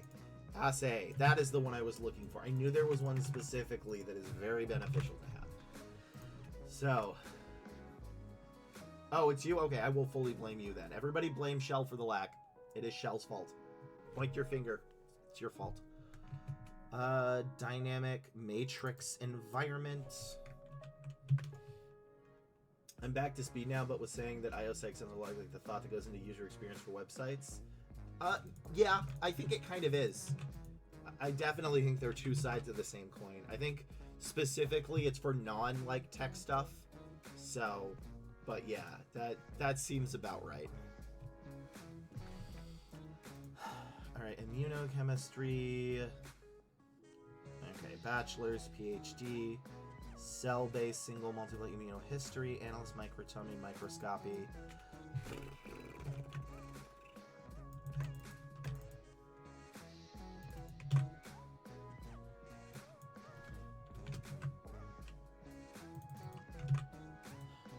This is going to do tough. Multiple projects, meet deadlines, and take on a different responsibilities. So.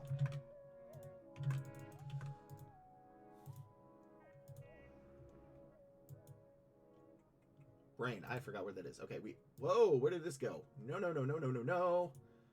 Oh, shoot. Okay, hold on a second. Everything broke. Everything broke. Everything broke.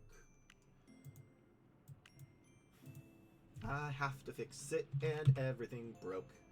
Alright, so go back here, fix this back to the resume page, do not delete that lead, turn this around, and there we go. Deadline? Why is deadline spelled wrong? Histological. Okay. Preferred qualifications, CLP, compliant, regulation for immunohistory, assay. Assay is going to be a huge one. Analytical chemist.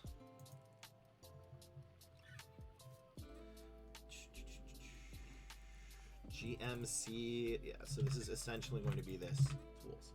All right, we have an ad in like 2 minutes, and I'm going to go downstairs and let Bear out and get some water during that time. So I will be back, but probably not after y'all are done with the ad. Cell biology, complex cell engineering. I think the word cell. Just cell alone. Display timing, yeast phage. Okay, so this is going to be industry specific. Okay, cell biology. See, there's a lot of scientist ones. I actually was looking at the higher ones, so mid to senior level. Research scientist. It's a lot of them have Python. Coding, maybe? Ugh. Okay, I'm going to do one more, and then I'm going to have to go back. Because... key responsibilities, qualifications. PhD, degree, HPLC. Yeah, this is actually more that I've seen too. So yeah, I put these down. Okay, I was right. Proteins, antibody, oligonucleotides, MRA.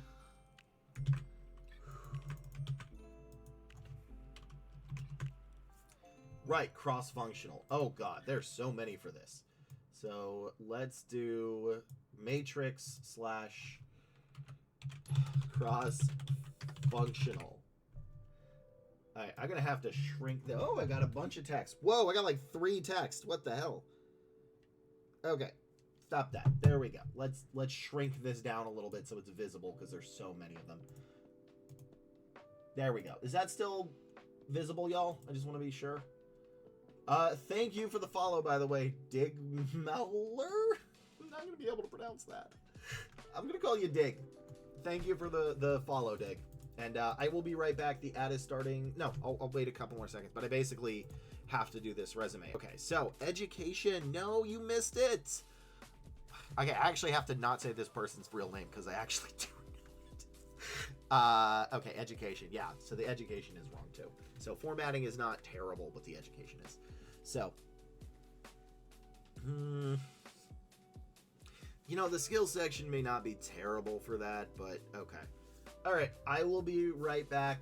Let's do that. No, I don't want... Okay, cool. So I will be right back. Bear needs to go out. I need water. Give me like 3-4 minutes.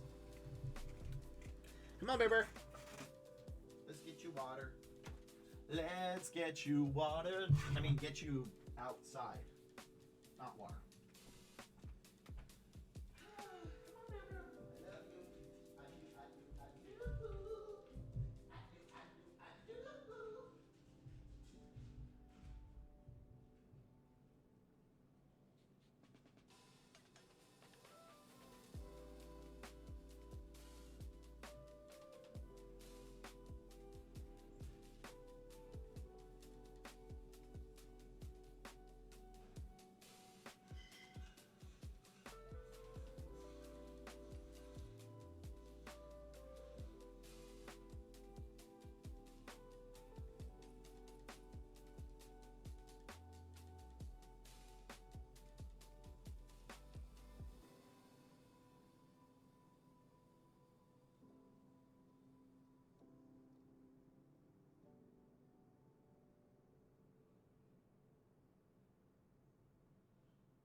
All right.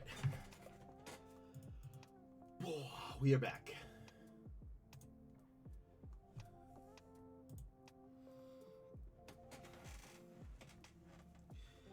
give me a second.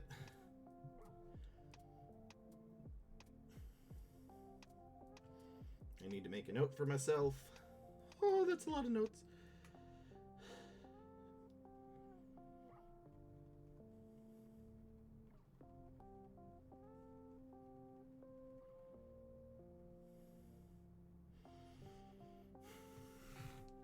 All right, cool. So let's begin by beginning. Also, Bear is downstairs. He's still drinking water. Because that dog drinks so much water. We have to refill his water bowl like 4 or 5 times a day, practically. No, I think it's like 3 times a day. So, all right, this is correct. I need to not say this person's real name, because again, I actually do know it. All right. Let's go. What we have here is a scientist / senior scientist position. Also, maybe R&D. They have applied to 75. Sorry, the ratio is 75 to 1, which isn't good normally. It's still not good, but this would be the equivalent of a C-. It passes, but not by much. The research, especially like biomedical stuff, has been in a bit of a downturn. I don't know how good the market is overall compared to what it was, but I do know that along with tech, it went down real bad in late 2022. So it's, considering how bad the market is, understandable. What we're going to be looking for is a hell of a lot, I'll be honest. It's lab experience, industry experience, which is where this stuff, so like microbiology, biochemistry, psychophysics, which sounds crazy and made up, but apparently it's real. DNA, RNA, cell, the industry. So this is, again, like if you're doing oncology, is going to be different than like a food scientist researcher. Assay, this is actually one of the most important keywords I found. This was in a ton of them. We want to make sure that assay is there.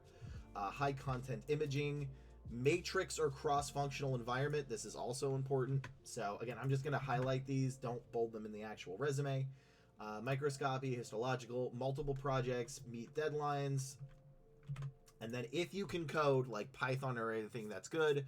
Proteins, antibodies, oligonucleotides, and mRNA. So these are, I would argue, are the more important ones and are in most of them. Everything else is nice, but may not directly relate to your the industry you're looking to go to.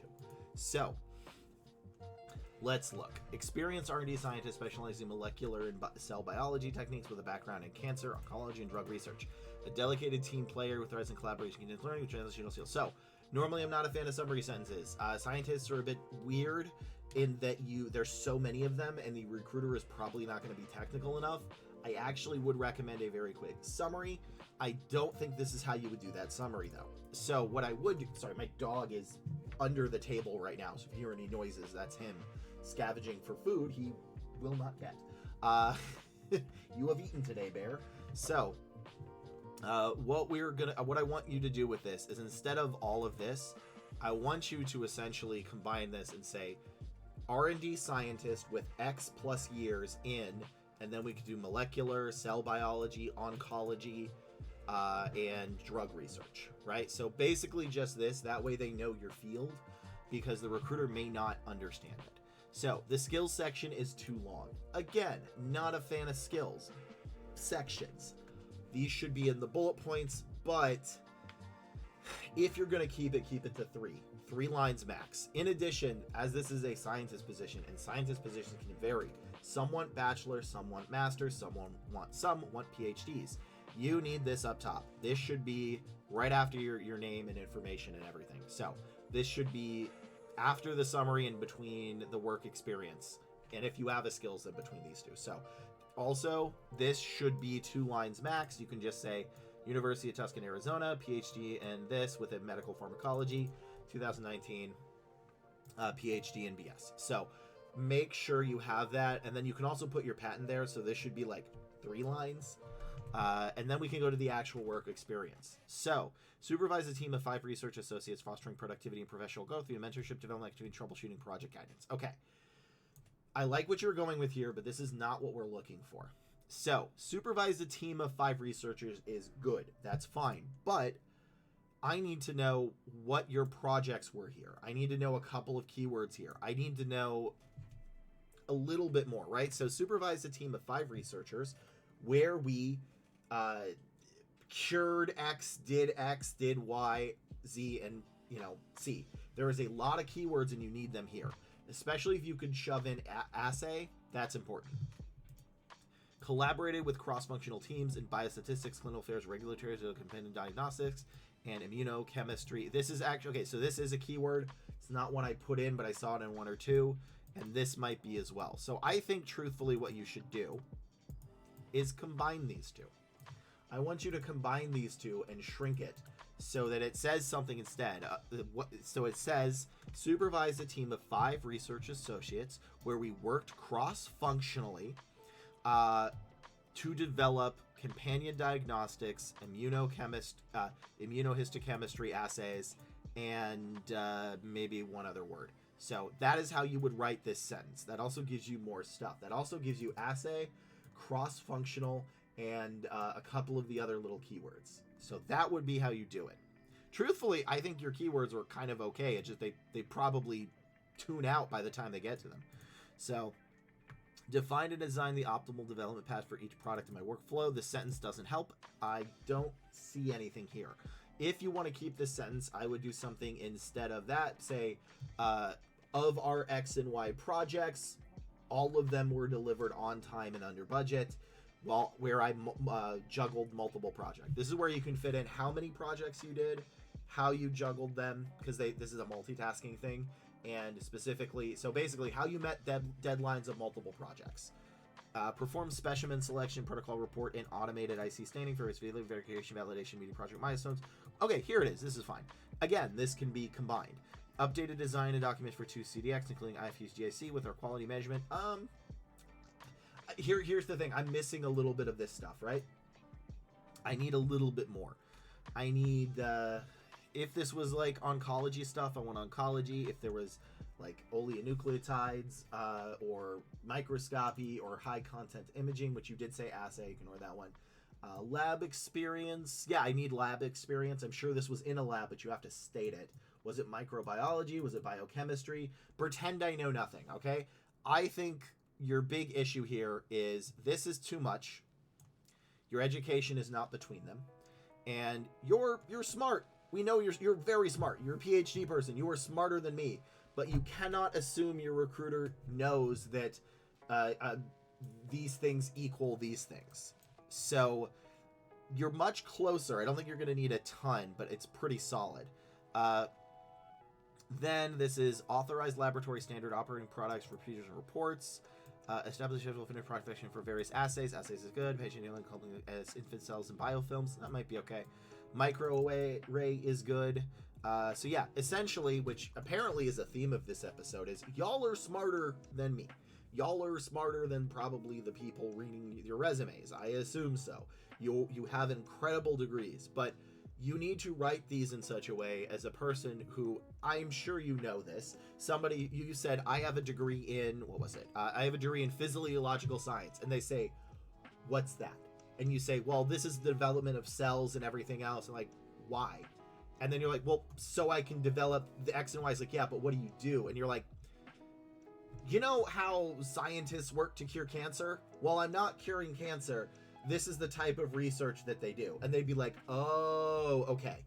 And you're mostly there. Although it does actually look like you did that research too. So that is who you have to write it for. So in summation, this is too long. This is way, way, way, way too long. There's not enough keywords here, and a couple of these bullet points need to be combined, and your education should be up top. If you have any other questions, drop by my Twitch channel. I will help you out. But yeah, I could probably move forward with this resume based on the fact that you have like assays, but we're also missing a bunch of stuff here. This also may very much depend on the roles that you're applying to. So 75-to-1 ratio in the market you're in, again, is like a C-. It passes, but barely. Ideally, we want to bump you up to like a 50-to-1 or a 40-to-1. Realistically, I don't know if we're going to get 25-to-1 because, again, it's a market downturn. So, but yeah, if you need any more help, come on by. Be glad to help you. It can pass, but I can also see why a bunch of other recruiters would miss this, because when this is the 30th resume you've seen, they will look at this, not see what they need, maybe skip to this sentence, and say, okay, you're gone. So, yeah, but if they read more, which isn't always a guarantee, I can see them moving you forward. So let's move to the next resume.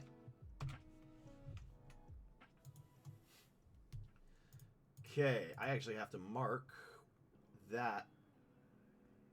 See, that was 140 because I need to send it to that person. I actually know who they are. So let me make a quick note, real quick, to send them at that. And this is the 140 mark. Okay, I think I can do that later today. Send person who I cannot say.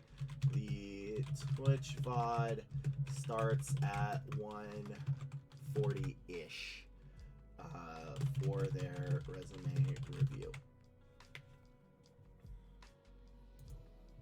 I keep wanting to say their name, and I'm like, nope, you are not doxing them, Lee. Don't you dare do that.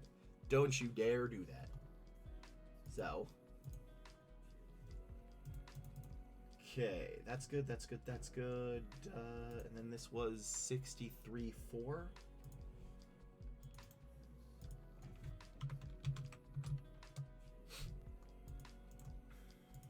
63.4. Also, I wanted to start, so here's what I would like to do. I would like a way for people to move up in queue, in case, like, they need their resume done, you know? But I don't want people to pay for it. I do not want it to be pay to play. So I'm debating of having maybe, like, 2 skips, 2 queue hops a stream that cost channel points. And I wanted to know what people's opinions are on those. So, that way it would give a little bit of priority to people that have been here a while. It will not cost them anything, but it will give a little priority. Because, like, I know there's a case of, like, people come back on and not for the Twitch channel, and I don't want somebody to just go in randomly because there's not a very good way of deciding, you know, when it... Yeah, so I was thinking channel points. I assume I'm going to make them relatively high so that you could do that. Yeah, that way you could skip the thing. And I would do more like a... each person can only submit it once a week, and maybe like 2 or 3 per channel, or per stream. So, because, yeah, that was what I was thinking, is it also encourages watching, but it doesn't cost people anything. Because, like, I don't want to be like, pay money to do it. That would make me feel bad. But I think channel points are the way to go. And quite frankly, my channel points need some work. I could use a lot of help on the channel points. So that is probably something I will do. Oh, they have, again, what does this stuff that colors it like this? What? I know this is a thing. I've seen a couple of them that do that, but I don't know what that does. I like the bear treats. Yeah, bear treats is good. Oh, here's another one. Bear's performance review.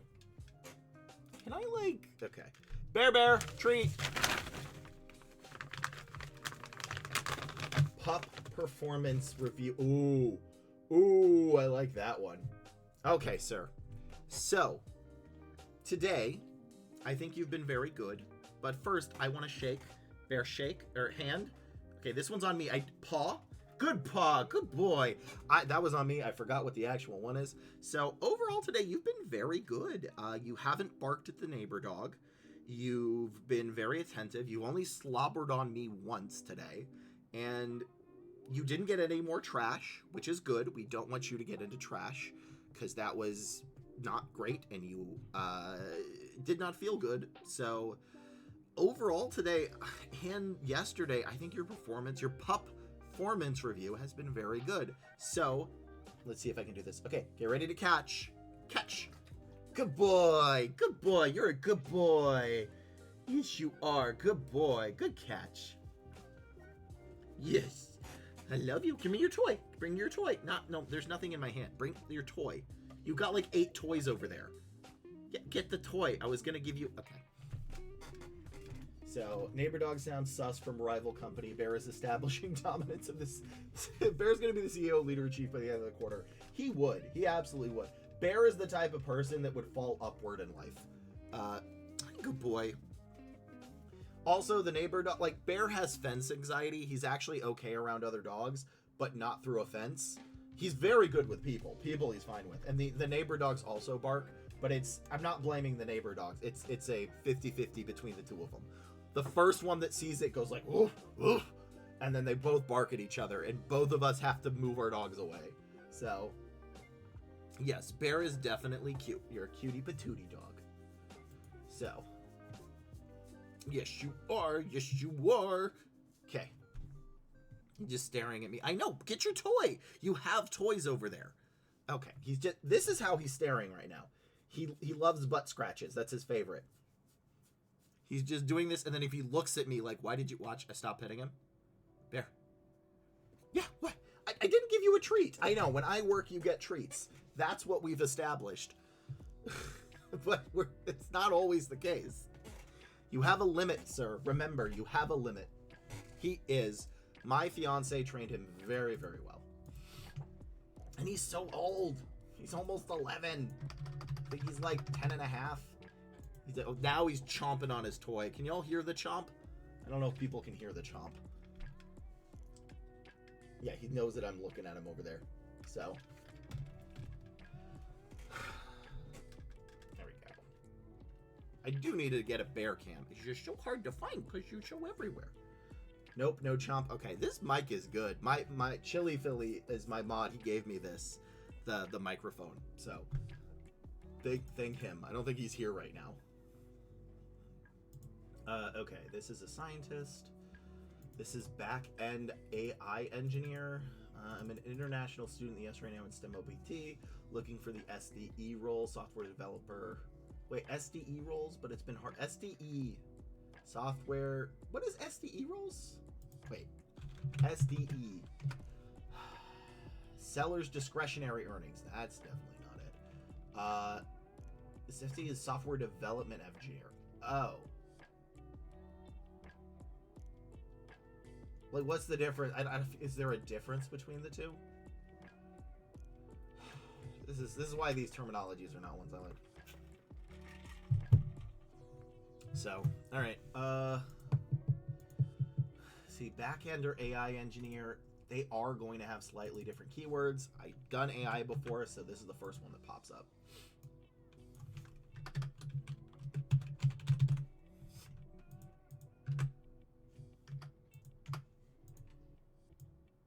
Let's make this bigger so it is seen. There we go. All right. Let us begin. Why did I go like vampire? Let us begin. No, that's not. I'm trying to do like vampire. I don't know what that was. I'm just a small-time southern vampire. Just trying to get by in this hard world it is. An old-school vampire southern recruiter. Alright, okay, that's it. We're good. We can start. For the final resume of this video, we have I forgot already. We have an AI engineer. They also wanted to be a software development engineer. They said either or, but those are going to be different keywords. So truthfully, you're going to want a separate resume for each. So for AI engineer specifically, we are going to look for this bunch of words that I hate saying. It's like a tongue twister. Is AIMLLLMNLP. Python, R, MATLAB, LangChain, Scikit-learn, which people keep correcting me and I will never remember. Cloud, TensorFlow, PyTorch, SDLC, CI/CD, DevOps, Hadoop, Spark, or Kafka. Again, I want to reiterate, I hate IT names. You will get stuff that's like Datadog, Panda, Python, Snake, Potato, and Scikit-learn, and Kubernetes, and Rock. And I've made up some of those. Maybe. I don't even know. I hate software engineering names. They're ridiculous. They're a nightmare. Anyway, let's see. They have applied to, they got a ratio of 150 to 1, which isn't good. They are also on a STEM OPT. So again, like I said earlier in this video with the other international student, which I think was this video, let me just check. What you're going to want is a very small summary that explains what what an OPT is and how it can work with the company. No more than 15 words. That basically shows them they can, in fact, actually work with you. So that is going to be what your summary is instead of all this. Then we're going to jump right into the actual thing. Also, your education should be there. Yeah, your education needs to be up top. Masters should be after the very quick summary. Then I think this is fine too. So these should be combined, and you just want your masters and AWS cert, just two. This is too many to the point where it doesn't matter. So your technical skills don't matter there. They need to be in the bullet points, so they do not count. So let's look at your actual bullet points. Responsible for LLM fine-tuning. Good. That is a keyword, is LLM, which I keep wanting to say LMN, which is a pyramid scheme, or LMM. They're breaking my brain. I hate all these terms. Fine-tuning and not a local deployment using Python and Pydantic AI. This is fine. Enhanced data privacy. What do you mean enhanced? With local LLM and vector database, PostSQL. Yeah, SQL's fine to have on there. Deployments, added real-time data support using RAG. I don't think this was a keyword. Curated data training is based on Hugging Face. IT terms are ridiculous. Hugging Face. Enabling CI/CD integration. This should be one sentence. Also, this doesn't count. It's not in a bullet point. I know I used to have a tools use section. I'm sorry. The more I saw people's resumes that used it, the more I realized that was an error. They need to be in here. They need to be in here. You need to move them there. You've actually got a lot of the keywords, but what's probably happening is they're reading all this and then they're saying no, and they don't understand what an OPT is. So research 2D image 3D using paper Cornell Arva, blah, blah, blah. Increased efficiency by automating 2D to Python, cutting manual effort in hours. That's actually fine. Achieved 70% jump in accuracy. Blur removal. I don't think this is needed. There's nothing here I'd want. Tested rendering using photo geometry. Again, nothing I'd really want. Where's the LangChain? Where's the skit? Where's the cloud? Oh, I see cloud. It's here. No one's going to find that. It needs to be here. Where's the PyTorch? Is there actually PyTorch? Let me see this. PyTorch. Okay, cool. Yeah, that doesn't count. And down there, which people may miss.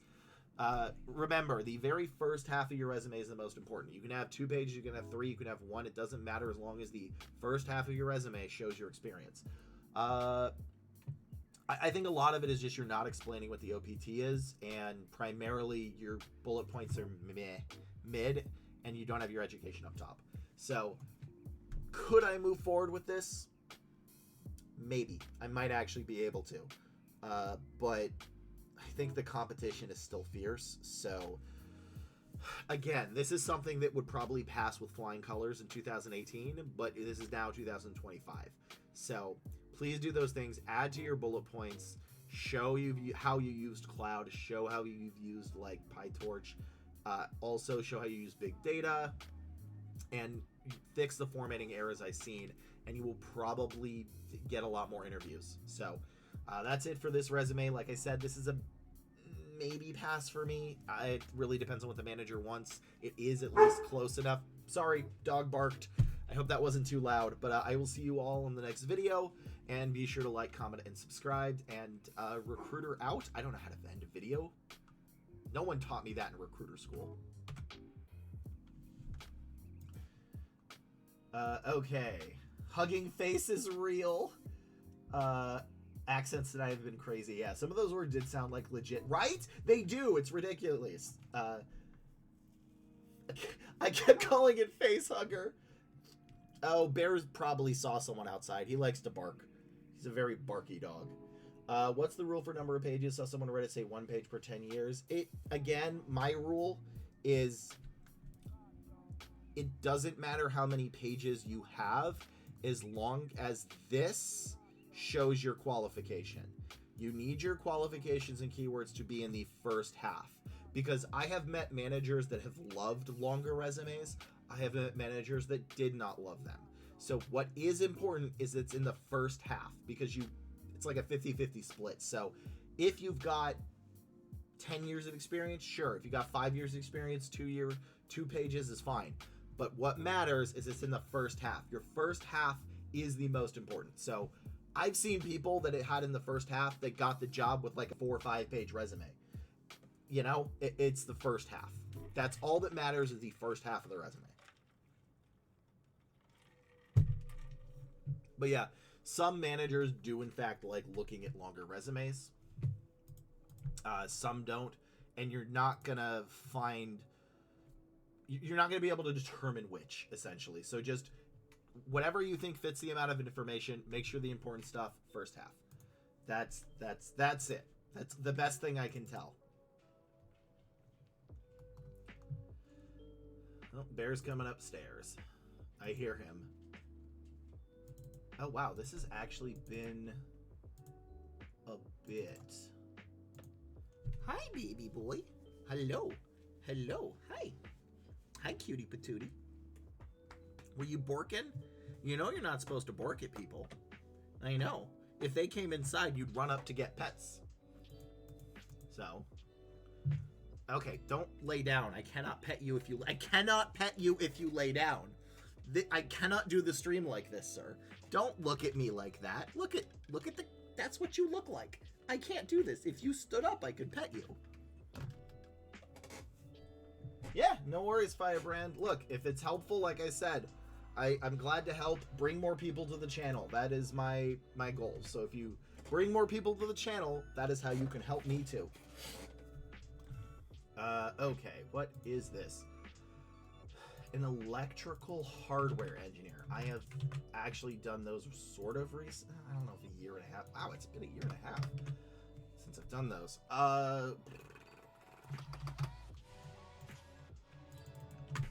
Okay.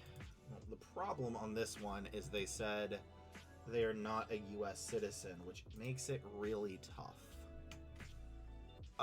Because like you need the visa ability. So.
Welcome back. That was a crazy job description.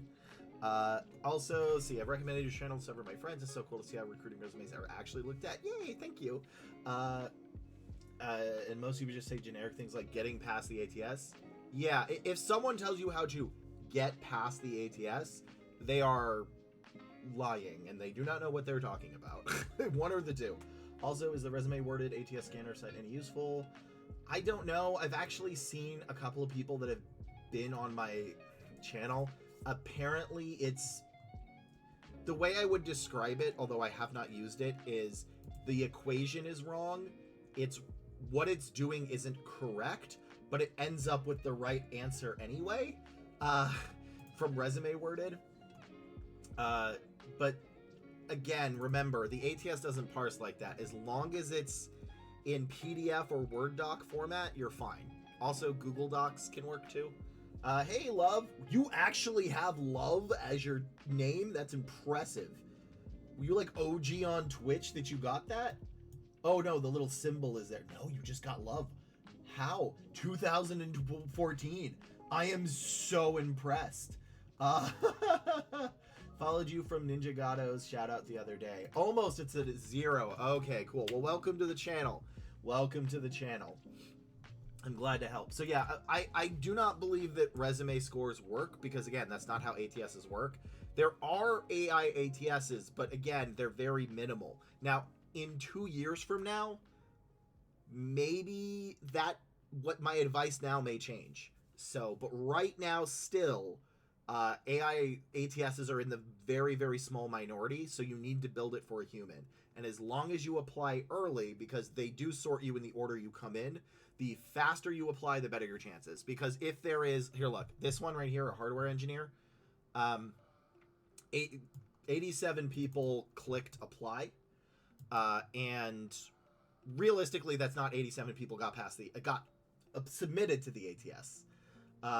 But 87 people have applied. So if you apply now, you are number 88. And if they find the candidate that gets hired in the first 33 resumes, they would not move forward with yours because they would not need to. So realistically, though, I'm going to actually assume like 12 people have actually submitted their resumes. And of those 12, 2 might have the experience.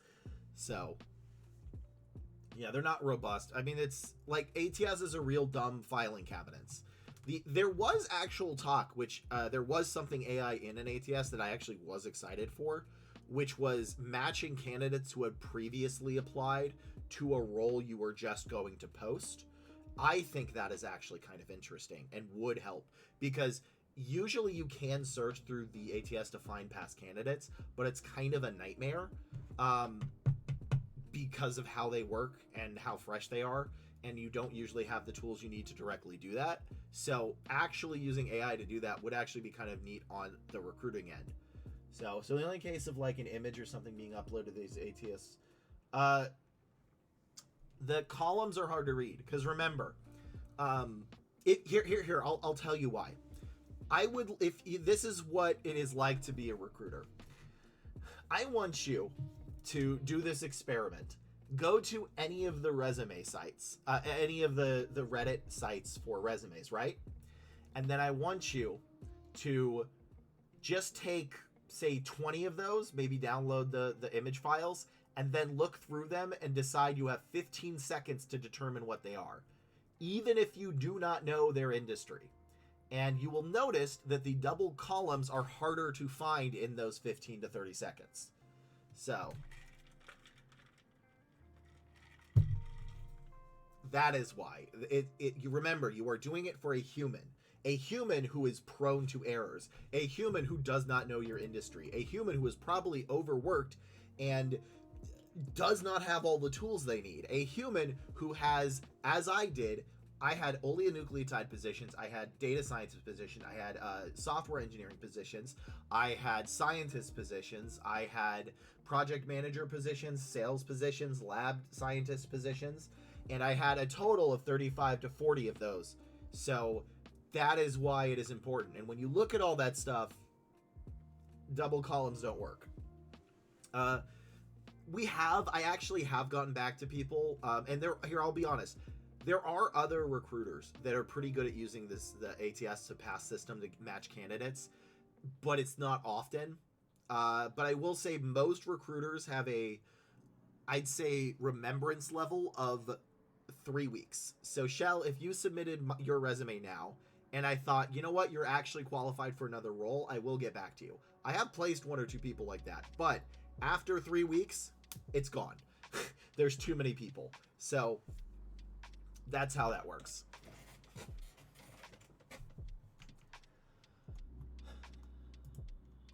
But yeah, welcome Low of to the channel, and I'm glad Ninja Gatto. Oh, you know what? I need to check my Discord. He might have messaged me. I did want them to do the interview. I thought that was neat. But yeah, I would be down to do an interview with them. So, I mean, here's the thing. You can still use your previous application. Like, remember, there was a dude that applied to 22 of my recs, and the 19th one is the one they got. But with another name. I mean, maybe that might work, but I would just apply to the same job or same jobs within the company. So remember, it's a effort versus time. So think of that story when I reapply. Yeah, and I mean, it happens. Because, like, if you apply, here's the unluckiest person I think I've ever seen. I hired somebody, they accepted the offer. When somebody accepts the offer, you close out the rec.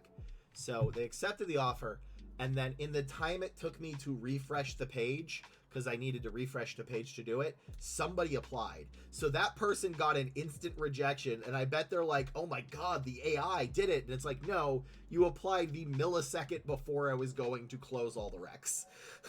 Which happened, and I feel so bad for them. So yeah, thanks. I think he does a pretty good job at highlighting who he interviews, and your specialty on Twitch is unique, so I think it translates. Yes. Yeah, I did notice. I think I'm one of the few people that do this. I do know other people do job advice, but they're not really from the recruiter's perspective, which is fair because I can't tell you how to code. I don't know that. I can only tell you how the inside of the process works. CAD is one. Circuit design. CAD.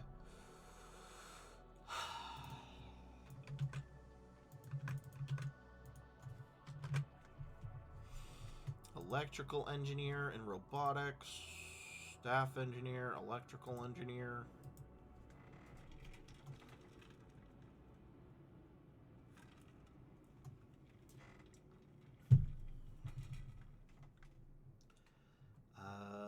Electrical engineering, IGBT, that seems correct. Microsoft, here it is. This position pays $119K, and it requires Microsoft Suites. Every time. Every time. Is that legible? I think that's legible. Let me see if that's legible. Yes, it does. I don't know who do job stuff. This is the only Twitch I will tune into. Oh, thank you. I think it's funny. I didn't actually get into Twitch until I started doing this. So, I was, weirdly enough, not even necessarily my own target audience until I started doing this. So, but I'm trying to, like, make collabs with other streamers and that kind of thing. I did, like, Raymond Jones, and so that's why I've been going to a bunch of people that do software, because, like, I can't help you on the software side. I don't know what, like, because, like, he had me on his podcast, Raymond Jones. So, you heard your name, Ninjagato. You did. So, welcome. Now it is my turn to shout you out. Ninjagato has a very interesting stream. If you want to plug yourself, go ahead. I think it was really cool. You're like a talking cat brain, what's the word? VTuber, essentially. And they interview people and other stuff. So... It was pretty cool. I liked it. Your UI scares me, but I do like it. So I'm going to be jobless very shortly. I've been modifying a resume here and there over the years, but I feel like I should probably not assume my resume is perfect. You will never have a perfect resume, not even from me. Look, the very basic principle I want to impart upon people is there is no one-size-fits-all approach, which is primarily why you get conflicting advice. I'm not even counting scammers. I'm counting actual people, as you will get conflicting advice because there is no... one-size-fits-all. The only one-size-fits-all solution I ever know is make sure your contact information is correct, your emails, you check your email spam, and your voicemail is not full. Because that is the only thing I can think of without a corollary. Because it doesn't matter how damn good your resume is if we can't contact you. And that has happened, while not a lot, enough times that I can count it on my two hands. So everything, there is no one size fits all. My solution, and even my resumes, I will say this, they're not necessarily the best ever, but they are the best, they're the one size fits most approach, which is what my resume stuff is for. Sometimes when you get into more of the manager resumes, they're a little different. So let's see. They will follow next. Think I like Twitch to work rather than YouTube these days. Yeah, I feel that. Yeah, they're a Ninja Cat interviewer, newscaster, and gamer. It's pretty cool. So yeah, I also, like you said, Ninja Gato, I'd be glad to help you out at some point. You can just message me whenever on the Discords. Wow, I swear I've used Discord for a while. So Anyway, let me do this hardware engineer. And yeah, everybody, if they want a cool, interesting stream, Ninjago is there. They are cool. You can click follow. They're neat. They also have a cool thing where if they like mention somebody in a raid, it comes back. So I think that's cool. Yeah, Frank Sinatra.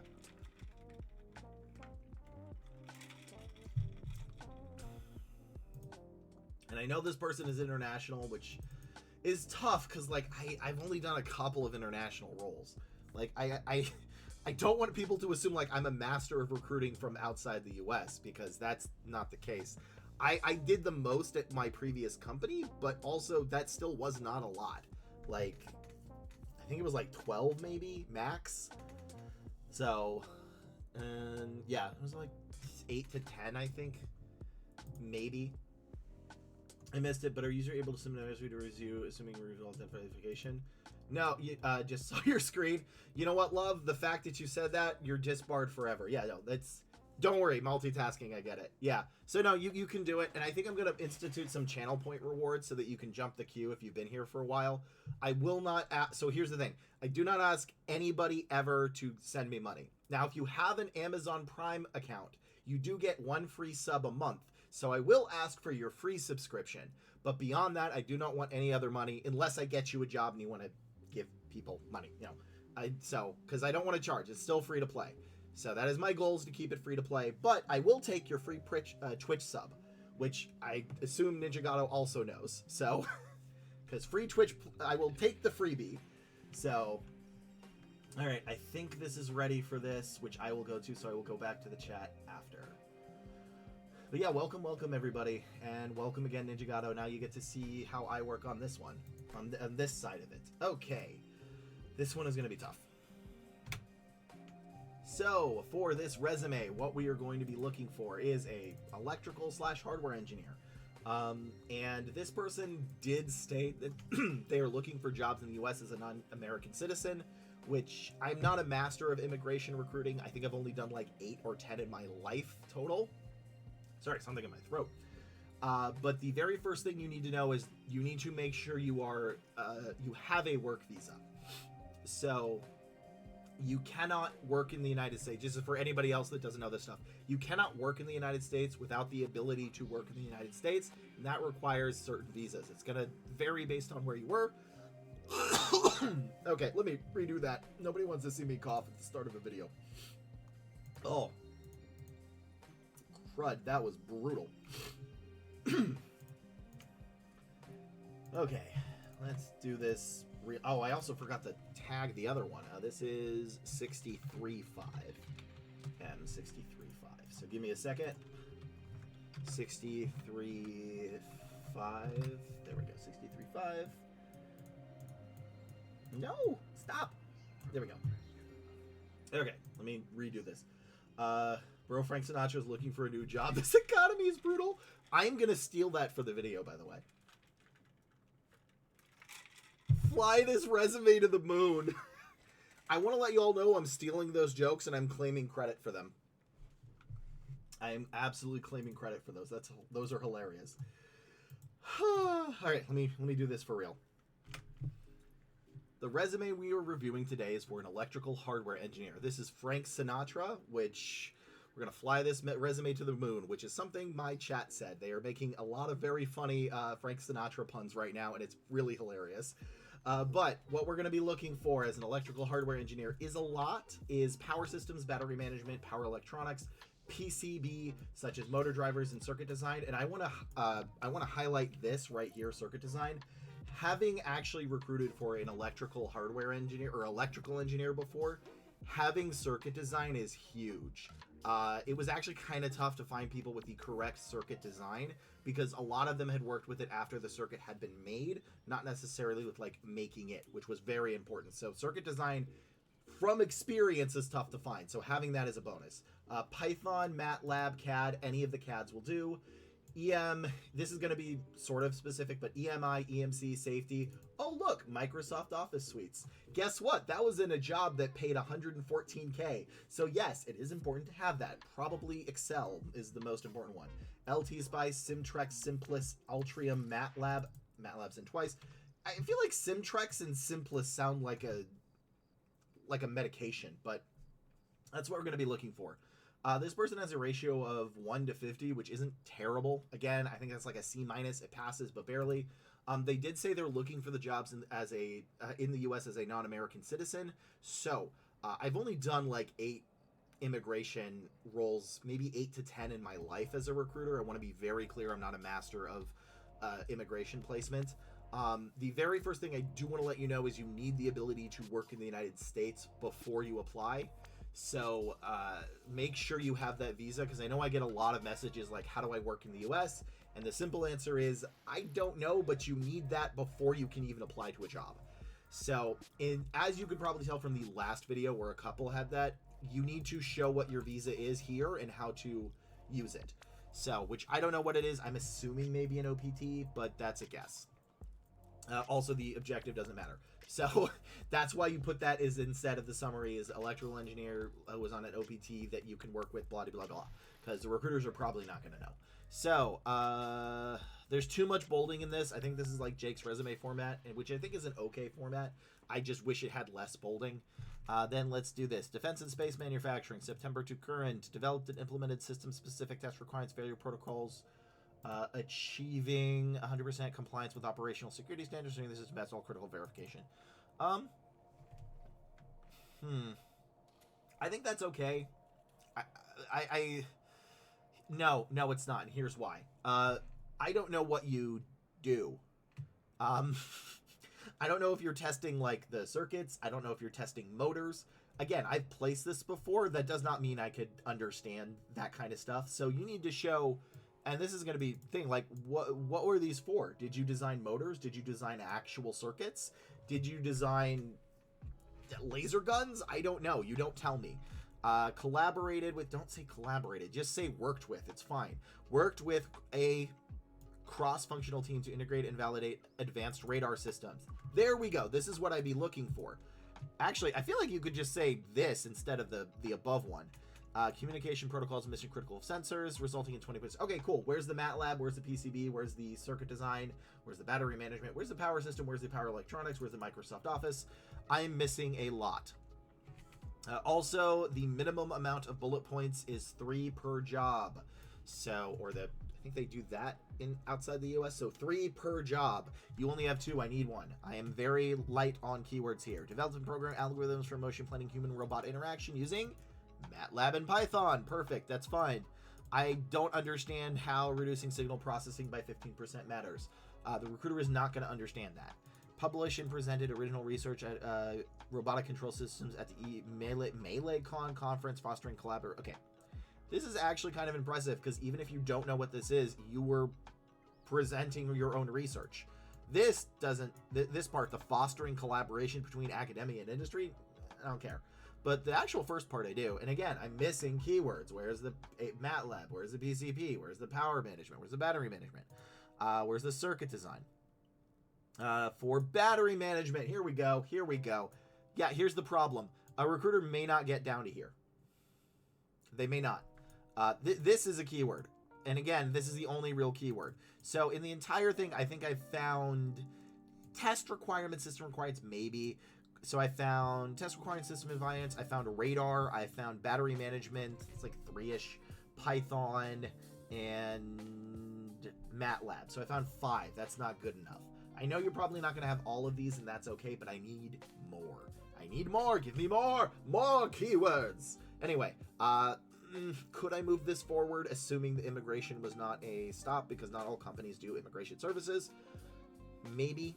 And I think it's particularly because of this right here. If I was working on something specifically for batteries, I do believe that would be difficult to find, so I would probably move you forward for that alone.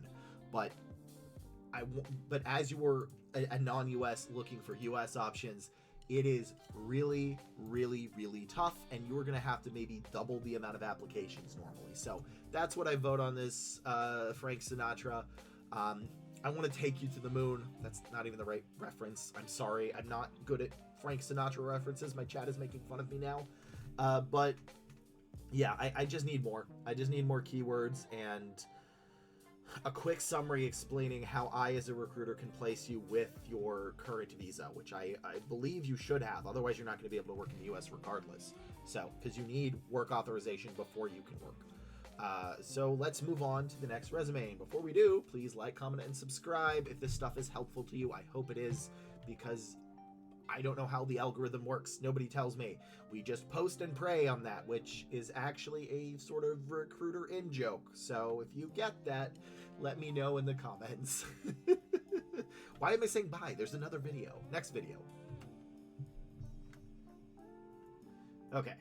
Back. Take 'em, boss man. Oh, crud. Did I not record that? I didn't record that.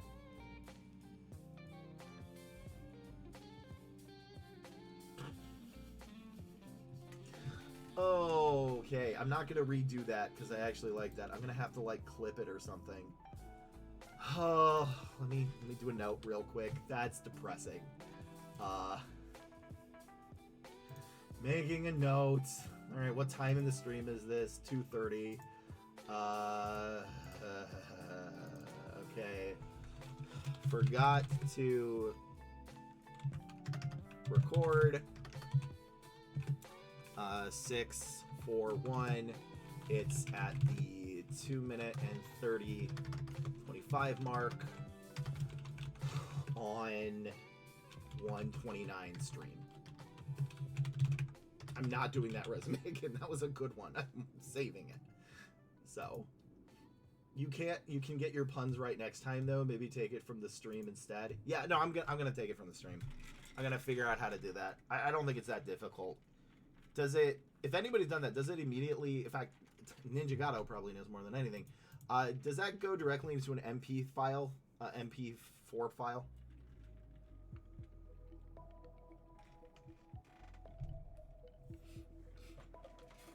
Which I assume it does. I hope it does. So, all right, what is the next one? Row, software developer. Okay, we also have an ad in 5 minutes, so I'm gonna kill time until then because I don't want y'all to. I don't want to do this while we have an ad running. That's my goal, is to not have that. And again, people say software developer. What kind? Front end, back end, full stack. Middle stack, sideways stack, 360 degrees. Can I do the degrees button? Do I have a degrees button? I don't. I do not have a degrees button. Wait, do I? What is the 360 degrees? It's like a little ampersand. It's not an ampersand. Whatever. There we go. I'll just put that there.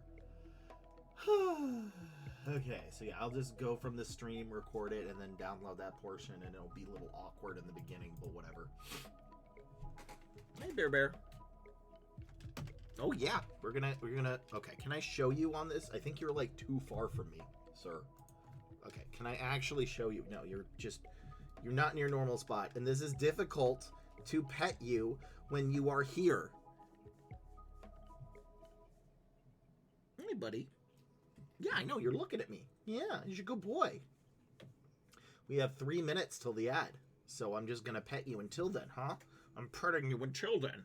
But it's really hard, because you make me lean over. I know. And you have big old cute floppy ears. Yes, you are cute. Yes, you are. Okay. Ugh, that is not a comfortable position. Yeah, I know. It's tough to pet you when you're there. You moved from prime petting position. Yeah, I know what people want to see. They want to see Bear. They want to see Bear way more than me. I want to get a Bear cam set up again. It's just like, he's moved so often, I'm not sure where to put it. So, like, maybe I could put one by the desk. Because, like, I just don't know how to do it. Because he moves all the time. Oh, good yawn. And I want to make sure he's there. Because he's cute. He's a cutie patootie. Alright, what is the next resume? Software engineer. Okay, cool. What kind? This is a full name, U.S. citizen. That is actually... Formatting's fine. There we go. But anyway, yeah. While we have time, anybody want to ask recruiting questions? We got like 2 minutes to kill because of an ad. And I don't want to... I could snooze it, but we're right about to do another one. I don't want to get caught in between it. His butt is underneath the bed. Dog butt cam. Not sure. Yeah, that's exactly what Omni Dude was telling me. It was like they wanted to see more bear, and it's like it's just his butt, and it's like, yeah, I don't want to show that. He's hard to photograph because he's so energetic and he moves so dang much. You're very tough to photograph, sir, and right now my hands are hurting because I can't even show you because you're already down there on the ground. You're down there on the ground and you look very comfortable. He's also an old dog, so he sleeps a lot. So Omni was like, is he okay? It's like, yeah, dogs sleep a lot, and Bear is an old man, so he sleeps extra a lot. Humans are weird. We have more times of activity than most other animals. Yes, I love you, Bear. Okay. Oh, but this is, like, uncomfortable. Yeah, hi. What are you doing? Face punch. I know. Okay. My hand is hurting because of that angle.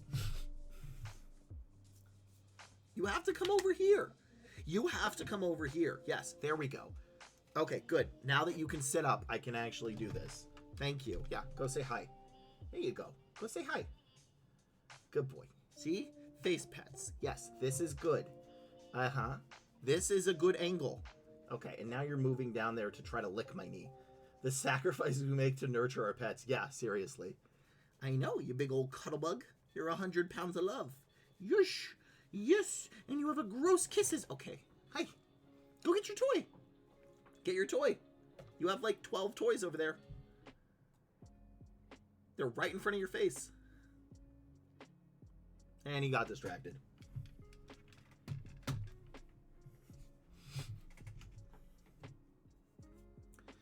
He absolutely got distracted. You know, it's actually really funny. And I'm going to tell this when the ad ends. I'll probably say this again. Is he will chase lights like a cat. So if you have a light, he will be like... Which I wonder if I can get... I will try to get that at the next ad break to see if I can get him to do it. I don't have the right flashlight for it. So I don't know if he'll do it. But he will chase laser pointers. Very much like a cat. Hi. Yes. Yes, you're very cat-like. You are very cat-like. And you are now... Dog. Look at dog. No. You are floppy. You are floppy. You got the floppy face. You got the cute little floppy fish. Okay, don't lick my foot. Tickles. I don't like that, sir. Respect my boundaries. Yes. Yes, you need to respect them. Okay, see, that is why I kiss you only on the forehead, is because you lick people's feet. You have gross kisses. You only get forehead kisses. You only get forehead kisses. You only get forehead kisses. All right, we're back. So yeah, I said this real quick over the break, but Bear will chase laser pointers like a cat. I have a flashlight. At the next break, I can go down and see if he'll do it. It's kind of sporadic because he doesn't always do it, but sometimes he will chase a light like a cat. So, yes, you sweet puppy. Yes, see? This is why you licked my foot, which I don't want. But that's why we don't kiss you on the face. That's why you only get forehead kisses. Because your mouth kisses are gross. You're a gross little puppy. Okay.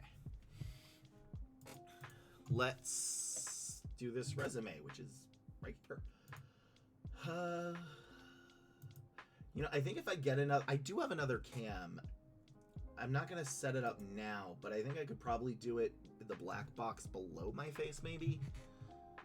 When I can turn it on during stream. I don't know. I have to figure that one out. So, All right, a software developer.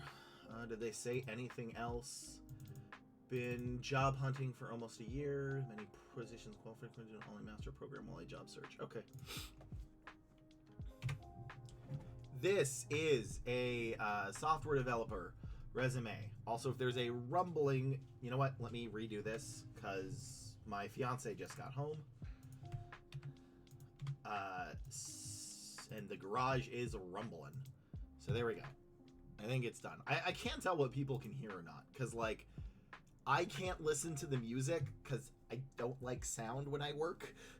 I have a lot of sound sensitivity, so I have no idea if it's, like, legible or not. But anyway. Okay, you can't hear it? Okay, cool. Thank you, Radical Static. It's good to know. So, because I have no idea. Because I keep thinking, oh, this is going to be heard on camera. And then it's not like, oh, this won't be heard. And then it's, like, blaring. So, this is a resume of a software developer. What kind? I don't know. Is it front end? Is it back end? Is it full stack, middle stack, sideways stack, 365 stack, 320 stack? I don't know. They didn't tell me, which is very important. So they have been job hunting for a year, and their ratio is 100 to 1. That is not good. So also, if anybody hears anything in the background, okay, actually, now let me do that. Did anybody hear that? Let me shut the door. Sorry, honey. I'm gonna shut the door so you can talk. There we go. Also, I love you. Okay, cool. Yeah, she's not feeling well, so that's why she came home a little early. So, all right, redo. This is a resume of a software developer. What kind? I don't know. You really need to tell me. Are you front end? Are you back end? Are you middle stack? Full stack? Sideways stack? 360 stack? 720 stack? 41222 stack? I don't know. You really need to tell me because those keywords are very different. And especially like a back end Java engineer is going to have different keywords than a back end Python engineer.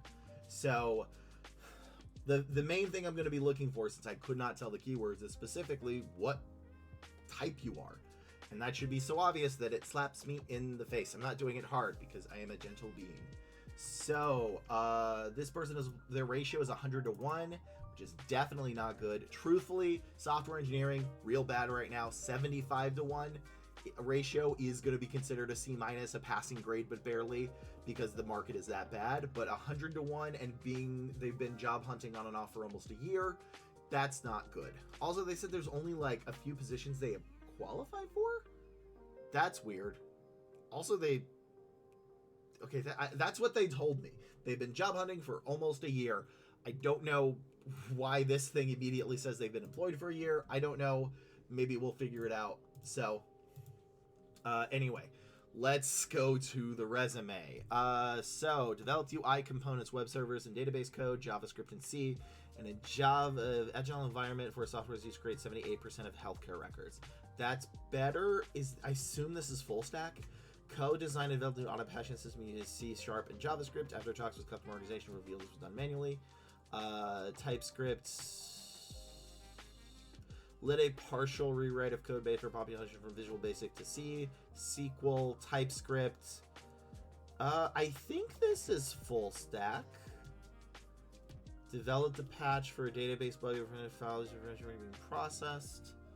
Okay, so this is interesting, but I think this is full stack. So I do have the full stack one saved, so let me put that in real quick. So if that is the case, then what we're going to be looking for is TypeScript, JavaScript, CSS, HTML, which I don't really see. I do see JavaScript and TypeScript, but I don't see HTML and CSS. Don't do this. They don't like it. I know I had that previously, but I've changed my mind. You need it in the bullet points. They want SQL, which you do have, which is good. They want React API, which I don't think I found. React. No, there it is. Okay, good. They have REST. Do you have REST? Good. Okay, Agile. Okay, CI/CD. Also, I think this is a second time showing, so this makes sense that they have a lot of them. There is no CI/CD. We would prefer that. Where is the JavaScript and HTML? CSS is there only, not in bullet points. Oh, yeah, it's there, not only in bullet points. That's not good. Angular. Let's see if I can find it. Angular. No. Okay. And then do we have anything cloud? AWS? No. Cloud? No. Azure? No. The last one, GCP? No. Okay. So, I don't think this is a terrible resume.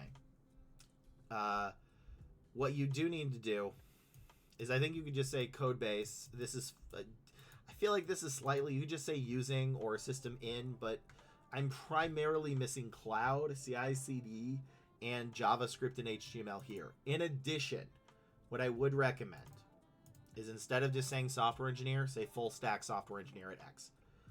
This doesn't need to be bolded. This doesn't need to be here. And importantly, you need your education up top. A lot of them want it. So the market is really bad. Again, like I said, so a 75-1 is a passing grade. So, but doing these things, so I think move it to like 50 to 60-1 primarily. But, okay. Also, here's something that might be hurting. Is this you may want to remove, but or tell them why that it was part-time, because August to December of the same year does not look good. May 2021 to December of the same year doesn't look good.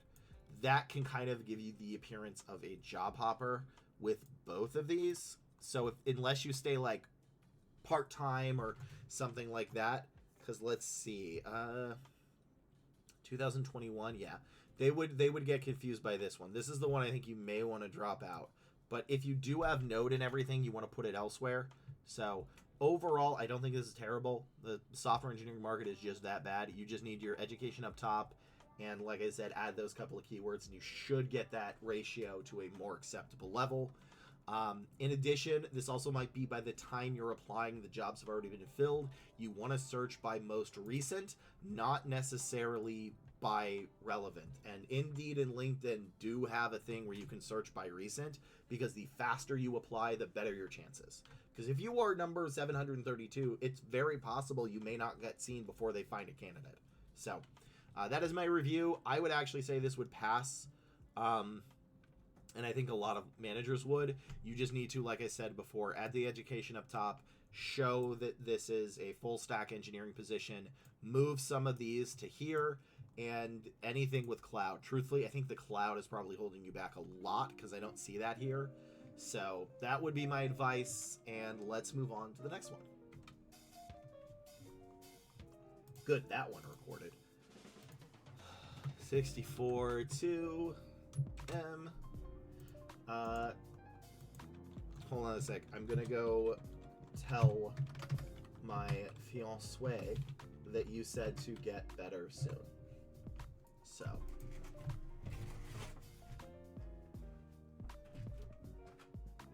Darling, my chat said to get better soon. They wish for your recovery. I will. You okay? No. No. You're a beautiful squeaky moose. I love you. She thanks you for it and was afraid she was heard, and in her words sounded like a squeaky moose. But I told her she's a beautiful squeaky moose. So, is there a preference for what cloud to list on the resume, or are they equally valuable? That's actually a very good question, Firebrand. And I would say when I first started doing tech, AWS was definitely it, but right now there's a lot between, you know what, there's an easy way to find that out, actually. So I would say it doesn't really matter, but let's do a little experiment, right? So we can just do AWS. There are, so AWS is that many results. Then let's do GCP, which also let's do, or Google, what is it called? Google Cloud Platform, right? I'll be honest, this LinkedIn might not do this that well. Google Cloud Platform.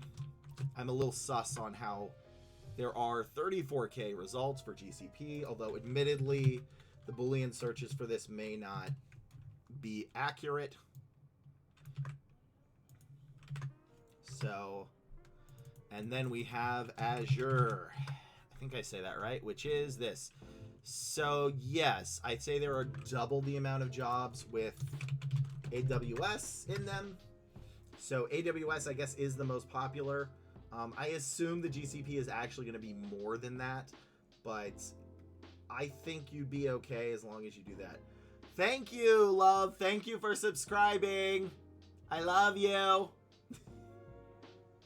Also, chat did not hear you sound like a squeaky moose. So, now they do know. So yeah, I would say AWS is your best shot, but it's not a huge difference. Like, yeah, there's double, but yeah, so that's arguably what I'd say. I guess AWS definitely wins, but again, if you have cloud and then you put it, you should be fine. Typically, they want anything. But I guess, yeah, AWS is the most. So that's your experiment, and also how you can find out yourself is you can just look through here just by that alone. It's not 100% accurate because, like, you know, where does it say it? Yeah, a lot of them say this. Truthfully, as long as you say cloud and then do it, you should be fine. So, like, my recommendation would be, like, to put cloud and then put, like, AWS and then continue using that for the rest of it. That way, if they just told a recruiter Azure or cloud and they don't understand that GCP is one, you cover both bases. So, that's personally how I would do that, but it's also a way to do this for anything else. You can literally just search by keywords, right? If you just put Excel, 377,000. If you just do Flutter, which somebody asked me, then that. Yeah, so I would say cloud and then AWS. So here's how I'd like exactly like that. Cloud, AWS, and then throughout the rest of the resume, use AWS. So that way they know, which is what I always recommend is when you use an acronym, you change it to the actual full thing, and then you can keep using the acronym through the rest of it. But you have to show the recruiter that they would know that. So, because maybe the manager doesn't even know Google has it, right? GCP. Maybe they think GCP is something else. So, that's how you do it. You always never... one of the hugest rules is never assume the recruiter or hiring manager knows what you know. Never make assumptions. Anytime you make an assumption of, well, they should know X, you probably already failed, which is exactly the problem with a lot of nurse resumes. Nurse resumes are the worst. Full after nurses, it's marketers and anybody with UI or kind of thing, but nurses are absolutely the worst resumes, bar none. And I will tell you why nurses are the worst resumes. It's because every single one of them will look like, oh, I'm getting a thing. Yes, hon, I would like some. They look like, I will show you what every single nurse looks like. Burger, please. Have you got nurse resume yet? No, I'm actually going to have to search for them. I'm guessing we don't have to expand what AWS stands for and just be putting cloud. AWS, you don't need to.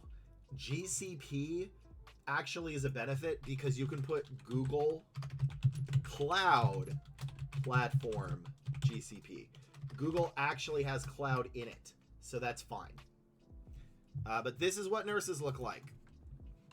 So they'll have Lee, K, contact info, nurse at hospital,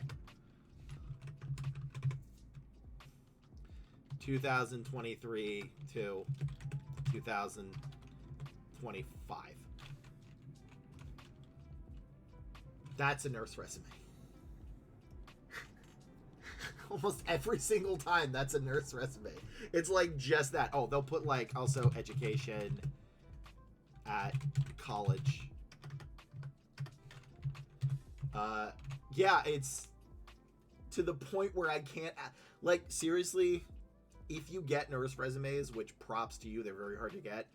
I got a lot of nurse placements specifically by getting them to write in the format I chose. I have gotten into many arguments with nurses where I'm like, you need to put drew blood, triage patients, do. And they say, well, why do I need to? I'm a nurse. I'm like, this is how you do it. I'm like, I wouldn't know how to incubate a patient. You can't tell me how to do my job. They should list things like other, yeah, they should.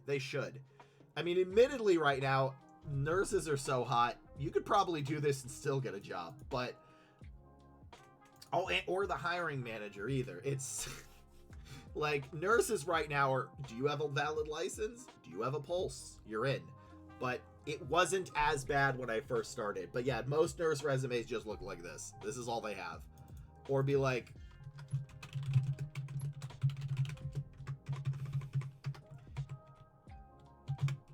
that. Bro, time for you to get in nursing. Yeah. Nurses are so, like, I've gotten into fights with so many nurses. And then inevitably, if they actually do what I say, I got them the job. So it still works, but like, nurses, please, I will not tell you how to take care of a patient. You cannot tell me how to do the recruitment.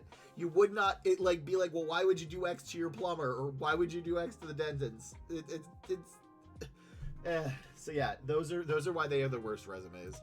Although admittedly, like I said, if you just have nurse right near here, you're gonna get a lot of money. Here, occupational health nurses this is what I actually placed for Caterpillar. Education, this stuff, this would not be on there. I would even tell them to put this on.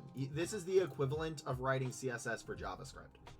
So, but yeah, I mean, realistically, there's probably still going to be a need for nurses. So, nurse resumes are the worst. Then it is marketers and UI designers, because this gives me nothing. Absolutely nothing. Like, I would prefer any other resumes before nurses, typically.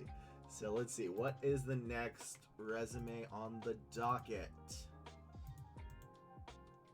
It is a web developer. Cool. I don't know what a web dev... Is that like a coder? Is that front-end? Is web developer a keyword for, like, a coder? Like a front-end dev?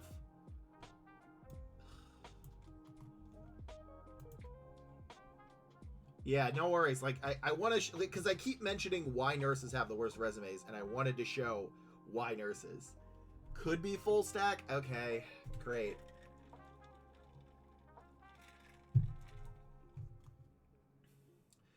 Typically just another name for front end. Oh, welcome. Lethan? Is your name in Leet Speak?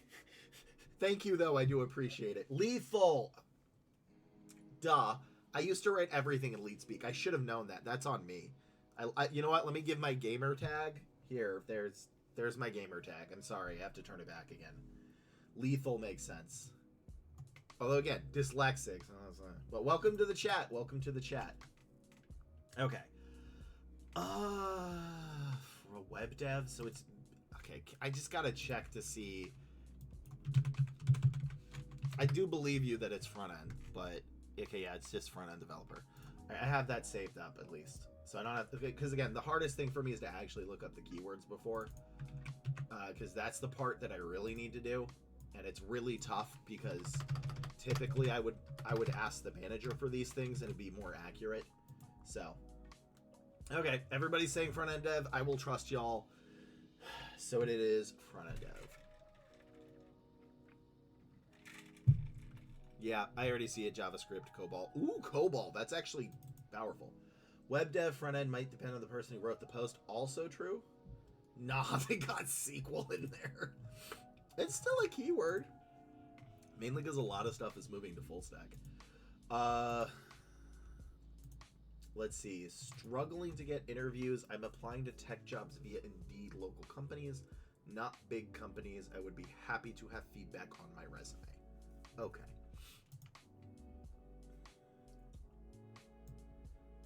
Okay. Nasty sequel? What? What's wrong with sequel? I don't know. I could not tell. Again, if you put C# in front of me and Java in front of me, I would not be able to tell the difference. In fact, you could bring me a line of code and said, yeah, Lee, this is sequel. And be like, okay, it's sequel. I don't know. Not coder. I don't like back end, front end forever. Y'all are going to argue in chat right now. Keep it going. That's funny to me. I know a lot of people like, don't diss other languages in here. I'm like, I don't know the coding languages, so I cannot take a side.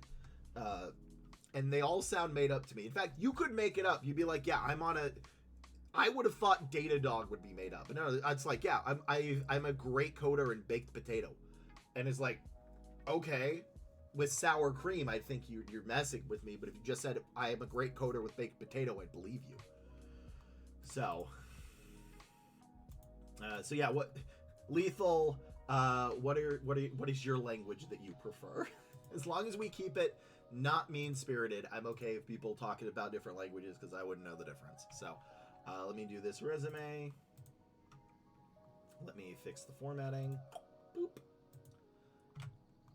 This is a resume of a web developer. This is what they said. As far as I'm aware and what my chat confirmed, this is not software developer specifically. This is a front-end dev.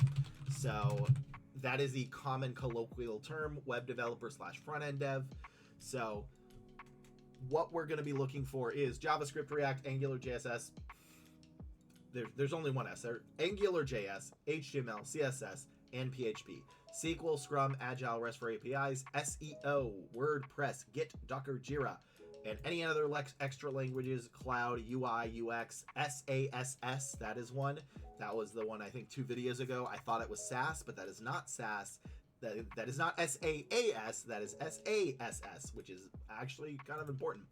So you have applied, your ratio is 150. That is not good to 1. 150 to 1. They've been applying to tech jobs via Indeed local companies, not big companies, would happen to have feedback. Okay, so you should also be using LinkedIn. They have mostly the same jobs, but some companies only post to Indeed, some only to LinkedIn. The vast majority are both, but you should still be using that. So let's see. Software engineer with a strong background in digital marketing. Digital marketing could be it, combining problem solving, blah, blah, blah. Leverage, boo, stop using leverage. I hate the word leverage. It does not change how I view a resume. I just don't like it. Problem solving, creative. Yeah, this doesn't help. None of this helps me. You can safely delete this. Where's your education? What the heck? Okay, so yeah, okay. Here's part of the thing. Your education should be up top. Okay. Instead of the summary of the education, this should be 2 lines max. Is you should have this university with a bachelor's and this with a business technology major. Even though that's an associate, it's in a slightly different industry. Once you've got your BA, you don't need to put your boot camp. In general, boot camps are always going to be less than the actual, actual CS degree. So if you've got your BS, you don't need the boot camp. And you don't need all this other stuff. This entire thing should fit in 2 lines, and I want your business thing and your bachelor's of science in computer. And it needs to be up top. All right, programming language. This is too much. This is already bad. Also, COBOL. That's phenomenal to have, actually. That's really good. I know it's super outdated, but that's why it's good, is when I first started doing this, COBOL was like, oh my gosh, that's the oldest. Nobody would hire you. And now, because everybody moved away from COBOL developers can actually make a solid amount of money. Truthfully, what I would recommend you do is you have a front-end resume that doesn't focus on COBOL and a actual COBOL resume that focuses on COBOL, because that's actually going to get you hired, because nobody does it anymore, because nobody likes it, and there's a lot of legacy systems that depend on it. So you actually should have 2 resumes, one that focuses on COBOL, the other that doesn't, because it's a nightmare to search for a COBOL dev because nobody has it, because everybody doesn't think it's worthful anymore. So, but anyway, this is way too long. I don't like skill sections regardless, but, you know. So, developed a skeleton loading UI. Okay, I think UI UX is one. Components with Pegasus, yes, and React. React's not on there, but I think it's okay to have, because I think someone to implement lazy loading using web pages, Butler side. Cool. This, stop assuming your recruiter knows what any of this is. The API is important. Also, you bolded everything that I don't care about. So this sentence could be kind of safely, not necessarily deleted, but add some other stuff. Where's the JavaScript? Where's the React? Where's the COBOL? Seriously, it's like impossible to find a COBOL dev. Where's the SQL? Collaborated with QA teams and Workbox solutions. Why did you bold Workbox? Workbox doesn't matter. Online functional banking leading to support of legacy iOS. This is important. Legacy iOS and Android devices. But here's my problem. I've gone all the way through here, right? And I've only have 2 keywords I actually give a darn about, which is API, which they'll probably miss, and Android iOS. That's like it. So GraphQL, okay, that one can be good. I've seen that before. RESTful APIs, there we go. Taking advantage of Pegasus. I've never heard that one. Few APIs, again, assist in maintaining network standards. Cool. There's no JavaScript, there's no TypeScript, there's no AngularJS, there's no HTML, there's no CSS, there's no PHP. And by the time they finish reading this, they're done. Because they're not going to look at this. They're not going to pay attention to this. This is too much. It burns your mind. Remember, recruiters have 35 to 50 open applications at once. They have 15 to 30 seconds to find what they're looking for. And they are not going to find what they're looking for like this. Walmart. This can be deleted. Other experience can sometimes be useful, but considering you only worked here for like a couple of months, this can be deleted. So the Walmart can be deleted. If you worked here for like 5 years, I would keep it on just because it shows you have a large amount of experience. But you can safely delete this. And then projects should go under experience. So to summarize, this has like no keywords I want at all, except for like 3. This can be safely deleted. The education goes up at the top, 2 lines max. Then you put your projects, which again, I don't even see anything I'm looking for. This there it is, JavaScript, all the way down here. Your front end dev. Where's the JavaScript? Where's the HTML? Where's the CSS? So yeah, this is, your bullet points are off and your formatting's off, and you've bolded too much stuff to the point where I could miss an actual thing. So I definitely don't think I can move you forward with this. Unless the COBOL, the singular COBOL could save you, because nobody has COBOL. So remake this, and then you're going to make a COBOL one and a non-COBOL one. That is going to be your goal. And you're going to apply for front-end devs, and you're going to add these keywords that you have. This right here is the most important part. Right here. Less so PHP, but this one. JavaScript, React, Angular, HTML, and CSS. You need those everywhere, and they need to be in the keywords. That is why you're having problems. And the fact, I know people make fun of me like, well, why would they have that? Why would they have that? Like, yeah, I get that, but this is why you get a 1 to 150 ratio, is you don't have that. So you absolutely need to have that. Let's go to the next resume.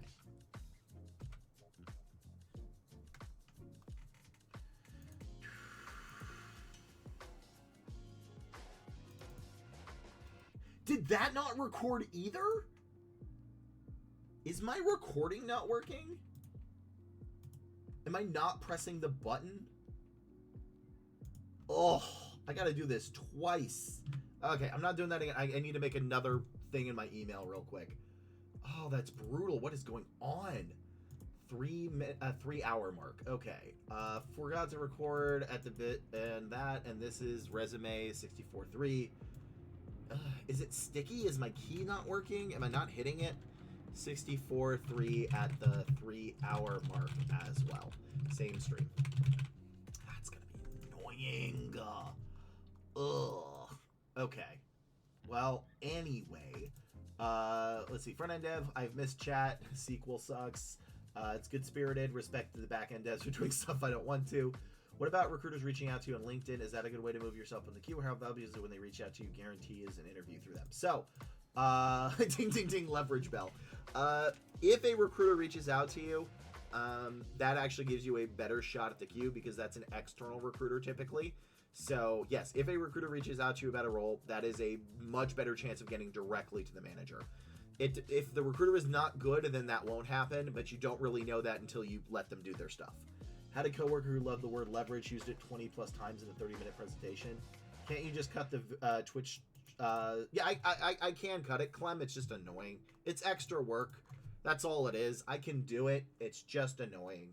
So, I mean, it's really only going to be like 10, 15 extra minutes of my time, which obviously is fine. It's not huge, but, you know, it's just like, oh, I forgot to do X. It's not going to, you know, it's just annoying. So, anyway, does anybody have any last-minute questions? I've done about 3 hours, which is about the time when I'm start making stupid mistakes, so I'm going to end it. But I do want to raid. Everybody stay here for the raid.